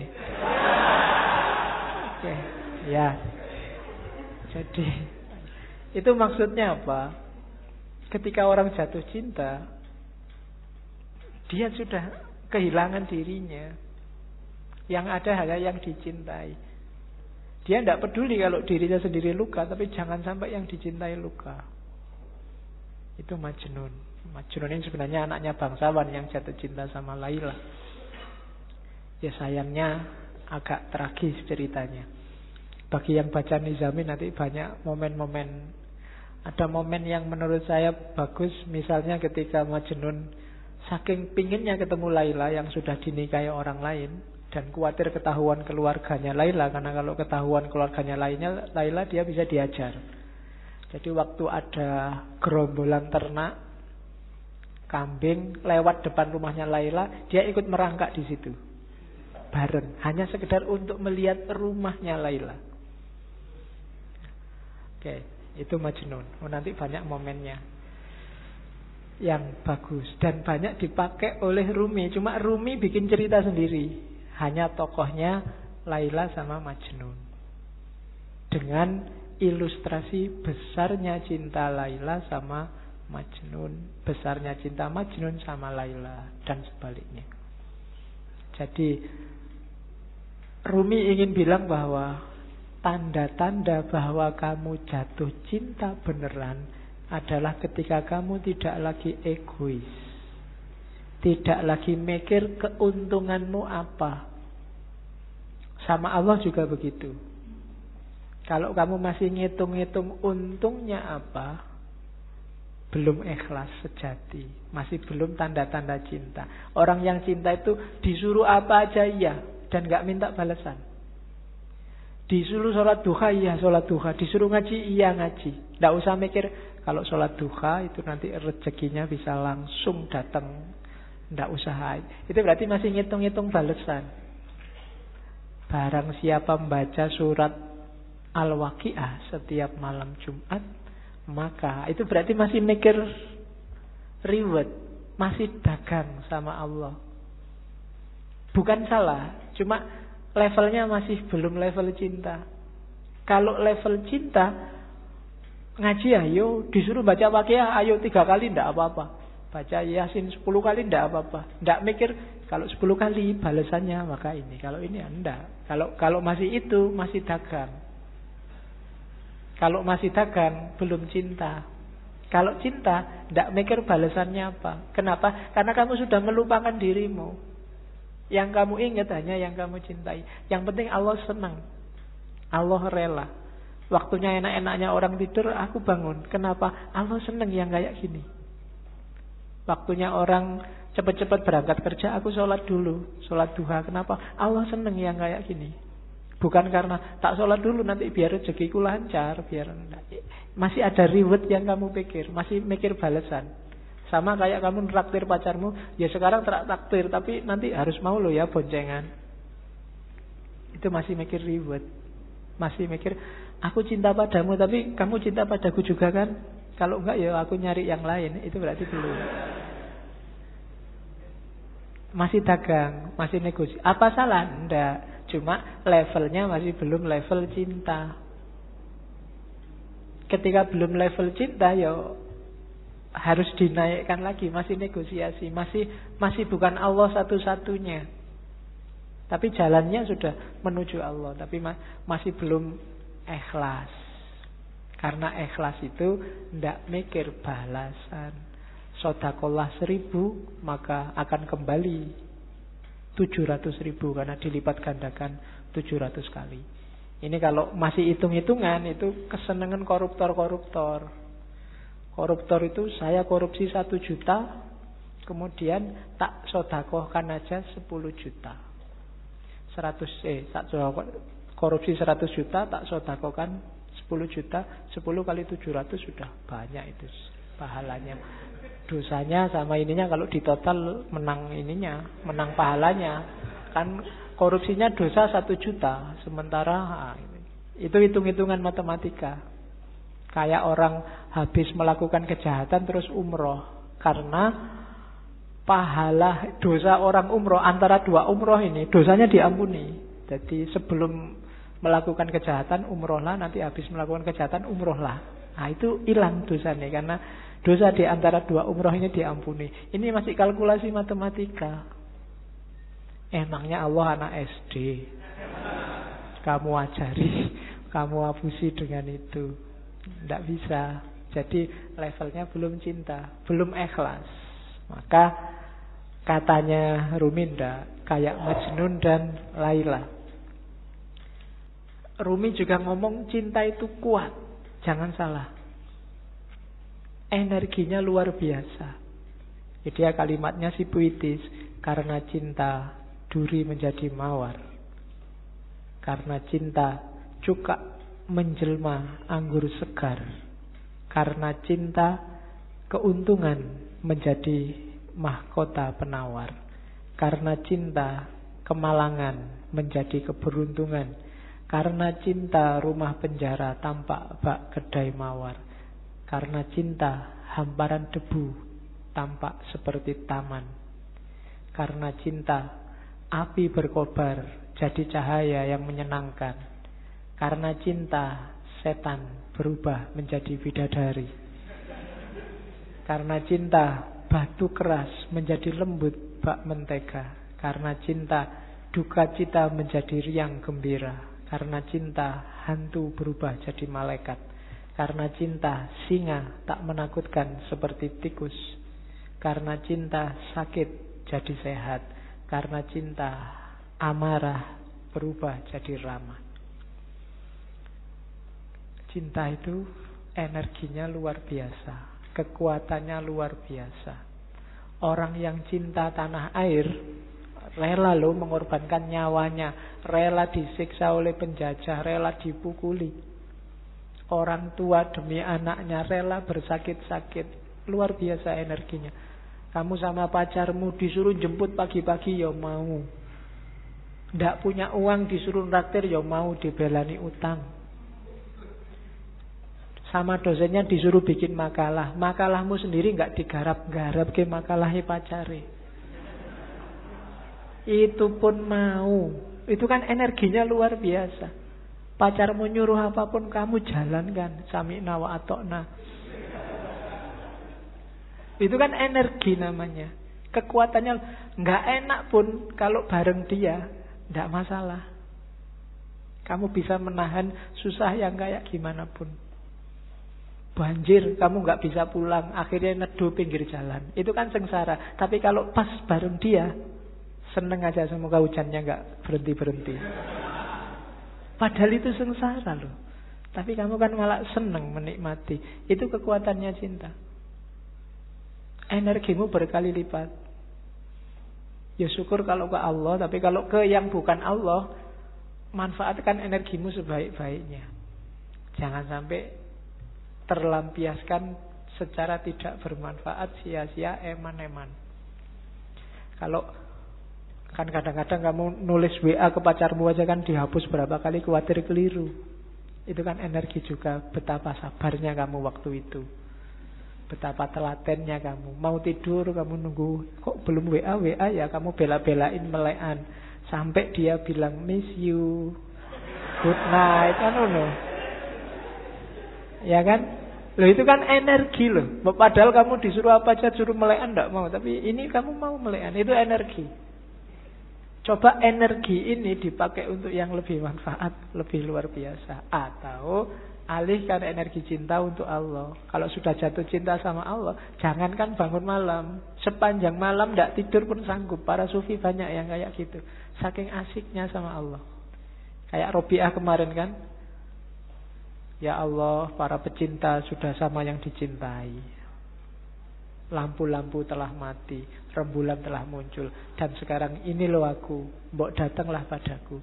Waktu pagi dia tidak mau tidur juga masih bilang, ya Allah, malam telah pergi, tapi aku akan di sini menunggumu terus sampai kamu datang lagi, sampai malam lagi. Itu Robiah. Kan apa? Asik kalau sama pacarnya terus, kalau sama yang dicintai terus. Jadi kalau sudah jatuh cinta, tidak ada yang namanya berat. Jangankan pacarnya manggil, nanti kamu WA aku jam sekian sekiannya, oke. Pacarnya nggak manggil pun kamu WA-in. Sholat itu kan sebenarnya Allah nyuruh kamu, mbok kamu ketemu aku 5 lah, paling tidak sehari 5 kali lah. Itu kan menunjukkan janjane Allah itu ya cinta sama kita, pengen ketemu kita sehari 5 kali. Tapi kitanya yang sok gaya, tidak serius. Nek basa Jawane kemenyek. Allah sudah segitunya manggil kita, mbok 5 kali aja sehari, aku pengen ketemu dirimu. Ya kamu ngadep sih, tapi ya kayak orang tidak serius. Sholatnya sak-sae.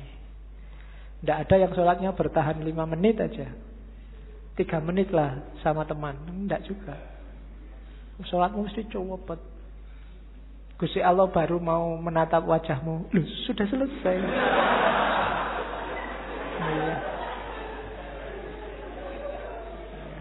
Mungkin kaget itu, mungkin malaikatnya yang nyaket sholat, ini baru sholat, ya Allah ini dia lagi sholat nih, terus Allah datang, oh selesai sudah, telat. Dan itu Allah sabar ya, Allah masih mau, ya besok datang lagi 5 kali, tak tunggu. Cuma kamunya yang gak serius, sambil ngadep tapi hatimu ndak di situ, hatimu kemana-mana. Allah yang ngerti, cuma saking sayangnya Allah sama kita. Kalau Allah ndak sayang, kamu sudah disentil sejak lama. Oke, jadi cinta itu energinya besar, kuat. Ada contoh lagi. Gimana caranya biar kamu bisa lebih dekat sama Allah? Analoginya Laila Majnun lagi saya ambil. Jadi satu ketika Majnun ini pengen ketemu Laila, maka dia naik onta betina Sayangnya onta betina ini ontanya baru saja melahirkan. Jadi masih sayang-sayangnya sama anak onta. Akhirnya ontanya itu maju sebentar, tapi mundur lagi karena anaknya siapa yang nungguin. Maju lagi, mundur lagi. Akhirnya Majnun nggak nyampe rumahnya Laila. Harusnya 3 hari nyampe, ini bisa berbulan-bulan. Akhirnya Majnun sadar, wah yang keliru aku ternyata. Sudah saatnya katanya Majnun onta, aku keliru, ngapain aku kok bersandar padamu. Karena menunggangi dirimu, maka aku sekarang jalan di tempat. Maka sekarang goodbye. Tidak usah naik dirimu lah, tidak usah mengandalkan dirimu, aku akan datang langsung pada Allah. Saat itu ceritanya Majnun langsung loncat dari onta dan jatuh. Kakinya patah. Cuma saking rindunya sama Laila, kakinya patah nggak masalah. Akhirnya tubuhnya digelundungin. Jadi gelundung-gelundung sampai rumahnya Laila. Ya. Oke. Dan sebenarnya ini isyarat-isyarat. Onta itu kayak dunia. Nggak mungkin kita bisa cepat ketemu Allah kalau beban dunia sangat memberati hidup kita. Kalau kita sibuk luar biasa oleh hal-hal yang tidak ada hubungannya sama kedekatan sama Allah. Jalannya cuma 2. Semua yang di sekelilingmu kamu ajak mendekat ke Allah, atau kamu tinggal. Jadi kalau enggak, kamu enggak akan nyampe-nyampe ke Allah.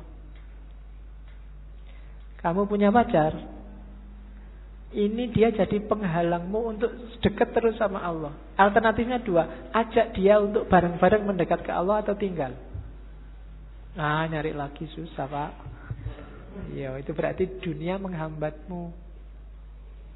Mungkin nilai, mungkin pekerjaan, mungkin kuliah, mungkin apalagi target-targetmu yang lain. Ini bebanmu.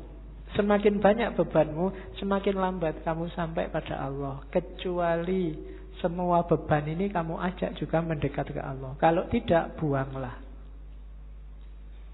Kok kuliah bikin kamu tidak setia lagi sama imanmu, bikin kamu tiap hari curang, tiap hari maksiat, misalnya gara-gara kuliah. Entah dari sisi apanya. Alternatifnya 2, ilahikan kuliahmu atau tinggallah kuliahmu.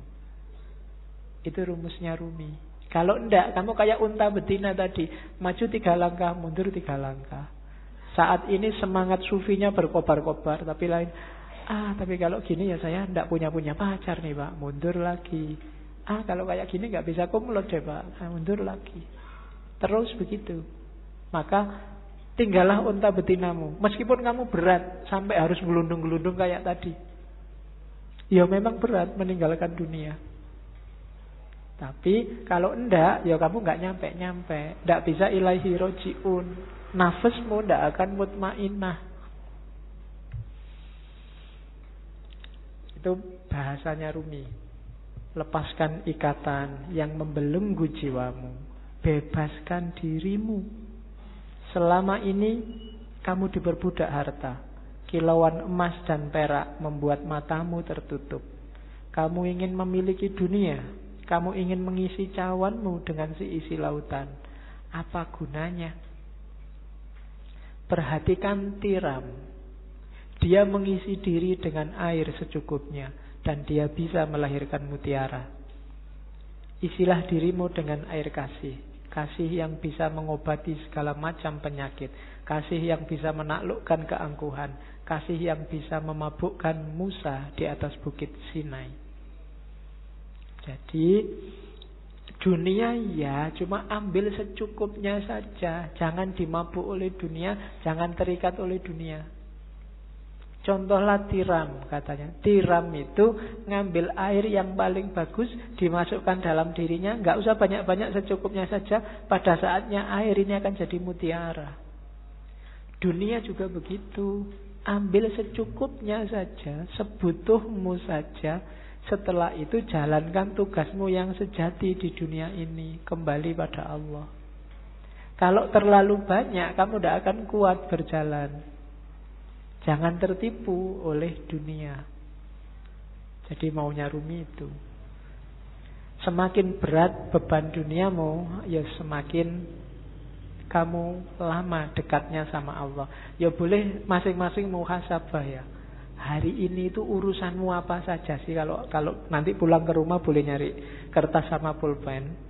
Kamu sekarang apa saja yang kamu urusi? Mungkin nomor 1 kuliah, nomor 2 pekerjaan, nomor 3 apa aja urusanmu. Terus yang dunia-dunia ini, yang urusan akhirat sekarang urusanmu apa saja? Coba deh. Nanti di prosentase besar mana? Jujur ya, tapi nggak boleh dibaik-baikin, wong nggak ada yang nilai. Jujur untuk dirimu sendiri. Nanti kalau prosentasenya kok lebih besar yang dunia, sementara yang akhirat terbengkalai, kurangi bebanmu. Karena jangan khawatir, kalau kita punya Allah, dunia seisinya jadi milik kita. Allah yang lebih ngerti. Tidak usah capek-capek kamu mikir. Tapi kalau dunia kamu ikut mikir, ya sudah. Mungkin Allah, ya sudah kamu bisa mikir, ya pikirin dewe. Jadi berusahalah ambil secukupnya. Makanya agama di banyak ayat Al-Quran itu bilang wala tusrifu. Untuk urusan dunia jangan berlebihan. Butuhmu berapa, ambil itu secukupnya sebagai bekal untuk kembali ke Allah. Wong kita ini di dunia ini tamu. Datang sebentar nanti kembali lagi. Tamu gak usah mikiri mengambil semua barang punyanya tuan rumah. Sebutuhnya saja. Oke. Terus ini ada kalimat bagus juga dari Mas Nawi. Satu ketika Khalifah, dalam ceritanya Laila Majnun ini, Khalifah ketemu Laila. Khalifah ini kaget begitu ketemu Laila. Ini Laila ini wajahnya cuma gini aja loh ya. Cakep banget juga enggak ya, perasaan biasa-biasa aja. Yang lebih cakep banyak dibandingkan Laila. Kok Qais Al-Majnun, nama aslinya Majnunan Qais, bisa tergila-gila begitu ya? Terus dia tanya Laila, Khalifah ini tanya, Laila, Qais kok menjadi gila karena kamu? Tidak masuk akal. Apa sih yang dilihat dalam dirimu sehingga ia tergila-gila? Kamu kan bukan wanita yang sangat cantik. Banyak yang lain yang secantik kamu, bahkan melebihimu. Laila menjawab, yang dia lihat tidak terlihat olehmu karena kamu bukan Majnun. Ini yang saya maksud rasa. Jadi hanya Majnun yang ngerti keindahan Laila. Hanya pecinta yang ngerti keindahan yang dicintai. Itu kadang-kadang kamu proteskan, ini loh ada anak cakep dipacari kok gini ya. Gitu kan, kamu eman-eman. Padahal kamu iri mbok sama aku aja kan ngono. Tapi iki ono cakep pacare kok waduh. Kamu kan ya, lho ndak, itu kalau dia ditanya jawabannya kayak Laila ini. Karena engkau bukan dia. Dia yang bisa melihat di mana keistimewaannya kok sampai jatuh cinta.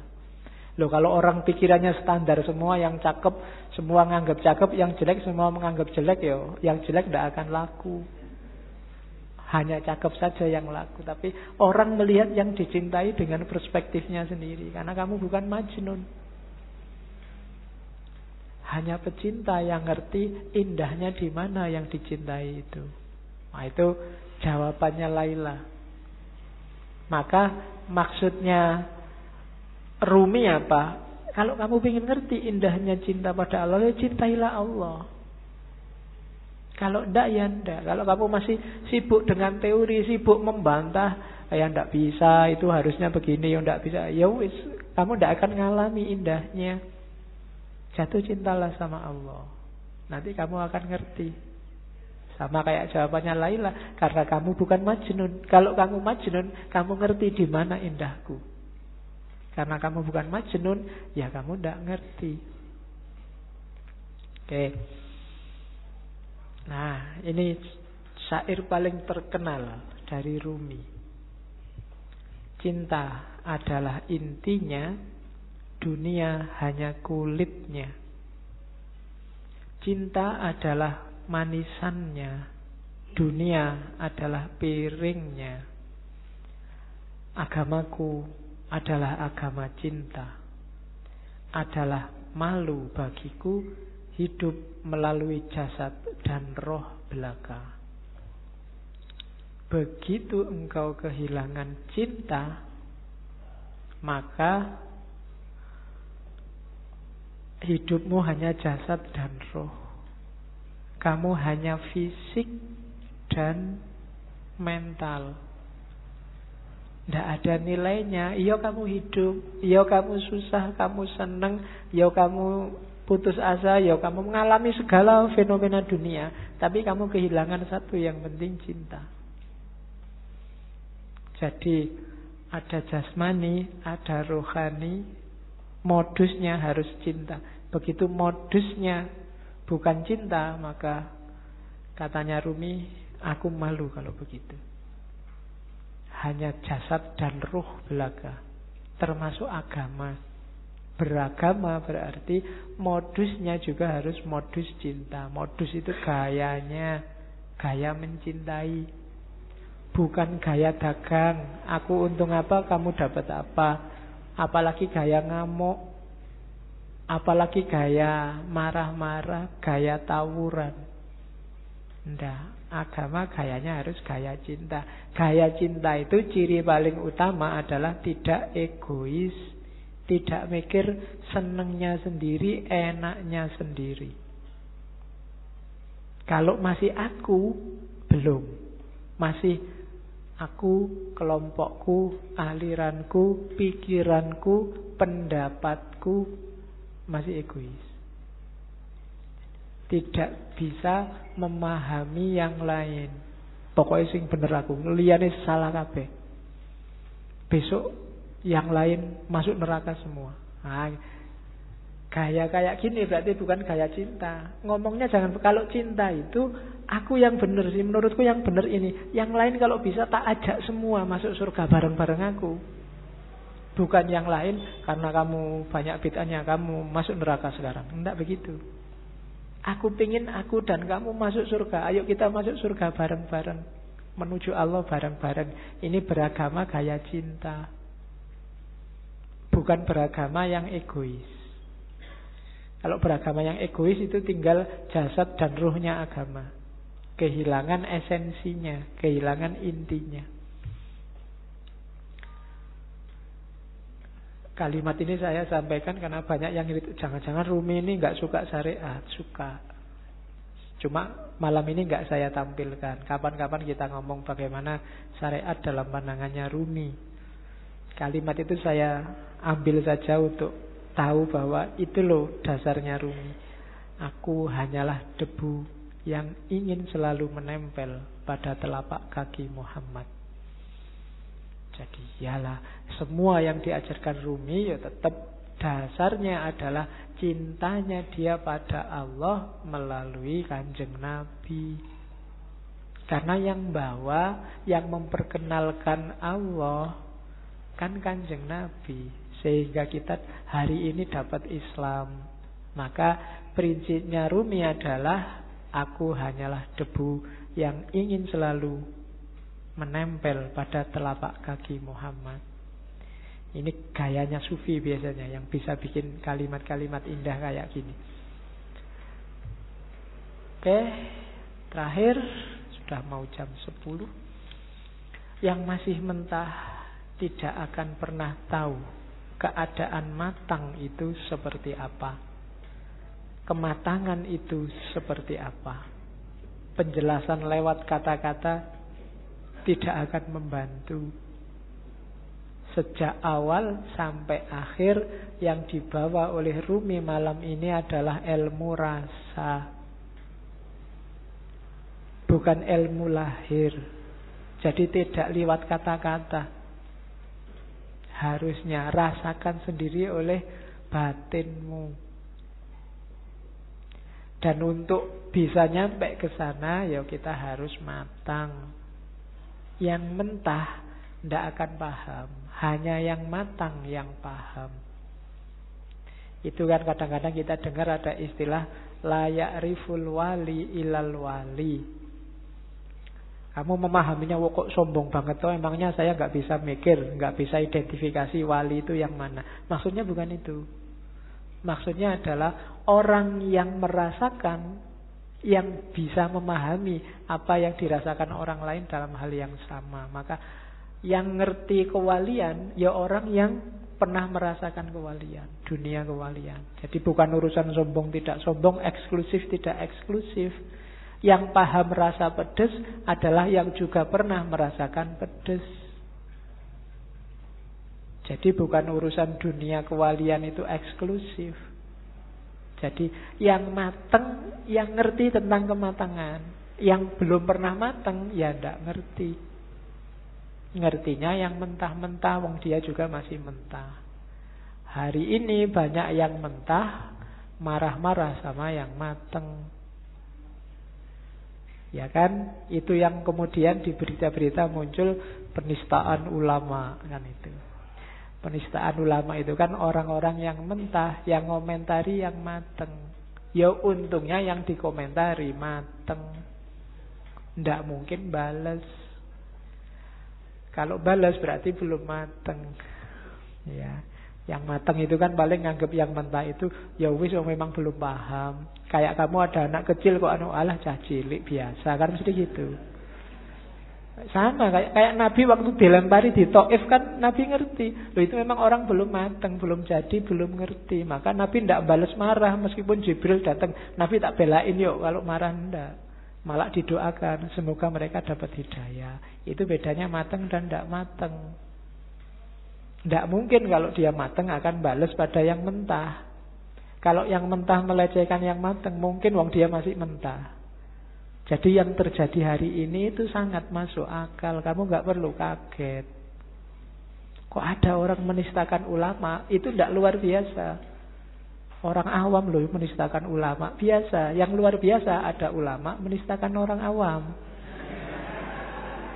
Itu baru luar biasa. Perlu dipertanyakan keulamaannya. Jadi kamu tidak perlu kaget. Ada orang ngomentari kiaimu pedes-pedes. Lo biasa memang dia awam belum mateng. Kalau kebalik baru kamu boleh kaget. Malah kiaimu yang ngomong pedes-pedes. Itu berarti kebalik. Perlu dipertanyakan. Itu berarti nggak mateng. Itu yang menurut saya logikamu kebaliknya di situ kemarin. Kok kamu marah-marah ada orang? Ya enggak. Ya dia memang nggak mateng sih ya. Nah, untuk orang yang tidak mateng, caranya apa? Ya kamu matengkan, jangan kamu gerutuk, kamu pukuli. Wong dia memang belum mateng. Diajari gimana caranya biar lurus, biar benernya gimana kan begitu. Oke, alhamdulillah malam ini kita sudah selesaikan Maulana Jalaluddin Rumi dalam pikirannya tentang cinta. Februari selesai, nanti bulan Maret kita ganti sesi ya. Sudah agak lama di Islam, kita akan ke barat lagi. Ternyata saya lihat tadi di kalender Maret ada Rebonya 5. Kita ke barat lagi, ke kuno sekalian. Kita akan ke Yunani dan Romawi. Ada 5 aliran yang akan kita tengok. Yang pertama sofisme. Sofisme ini yang sering dituduh jadi biang keladi lahirnya sekarang cara berpikir relativistik, relativisme. Yang kedua kita akan melihat Epikuros, epikurisme, yang sering dituduh jadi biang keladi lahirnya aliran yang di modern disebut hedonisme. Orang yang nyari seneng-seneng belaka. Kemudian yang ketiga lawannya epikurisme, namanya stoisisme. Stoisisme ini cikal bakal tradisi berpikir mengutamakan yang batin atas yang lahir. Jadi cikal bakal cara berpikir agak kebatinan. Itu stoisisme, mengutamakan keutamaan batinnya. Kemudian yang keempat sinisisme. Ya, sinisisme itu ya kayak namanya, cara berpikirnya agak sinis. Kalau ada orang mikir-mikir bulat, biasanya dia dijawab secara simpel. Antitesisnya gaya Sokratik itu sinisisme. Orang-orang yang mikirnya terlalu jelimet, simpel aja toh. Itu nanti kita ketemunya di sinisisme. Dan yang terakhir Neoplatonisme. Dari situ nanti kita dapat akarnya filsafat iluminasi, gaya barat maupun timur. Jadi 1 bulan ke depan kita akan belajar pikiran-pikiran dasar yang nanti berkembang luar biasa, baik di era modern maupun postmodern. Oke, saya kira itu. Kurang lebihnya mohon maaf. Wallahul muwaffiq, wallahu a'lam bissawab.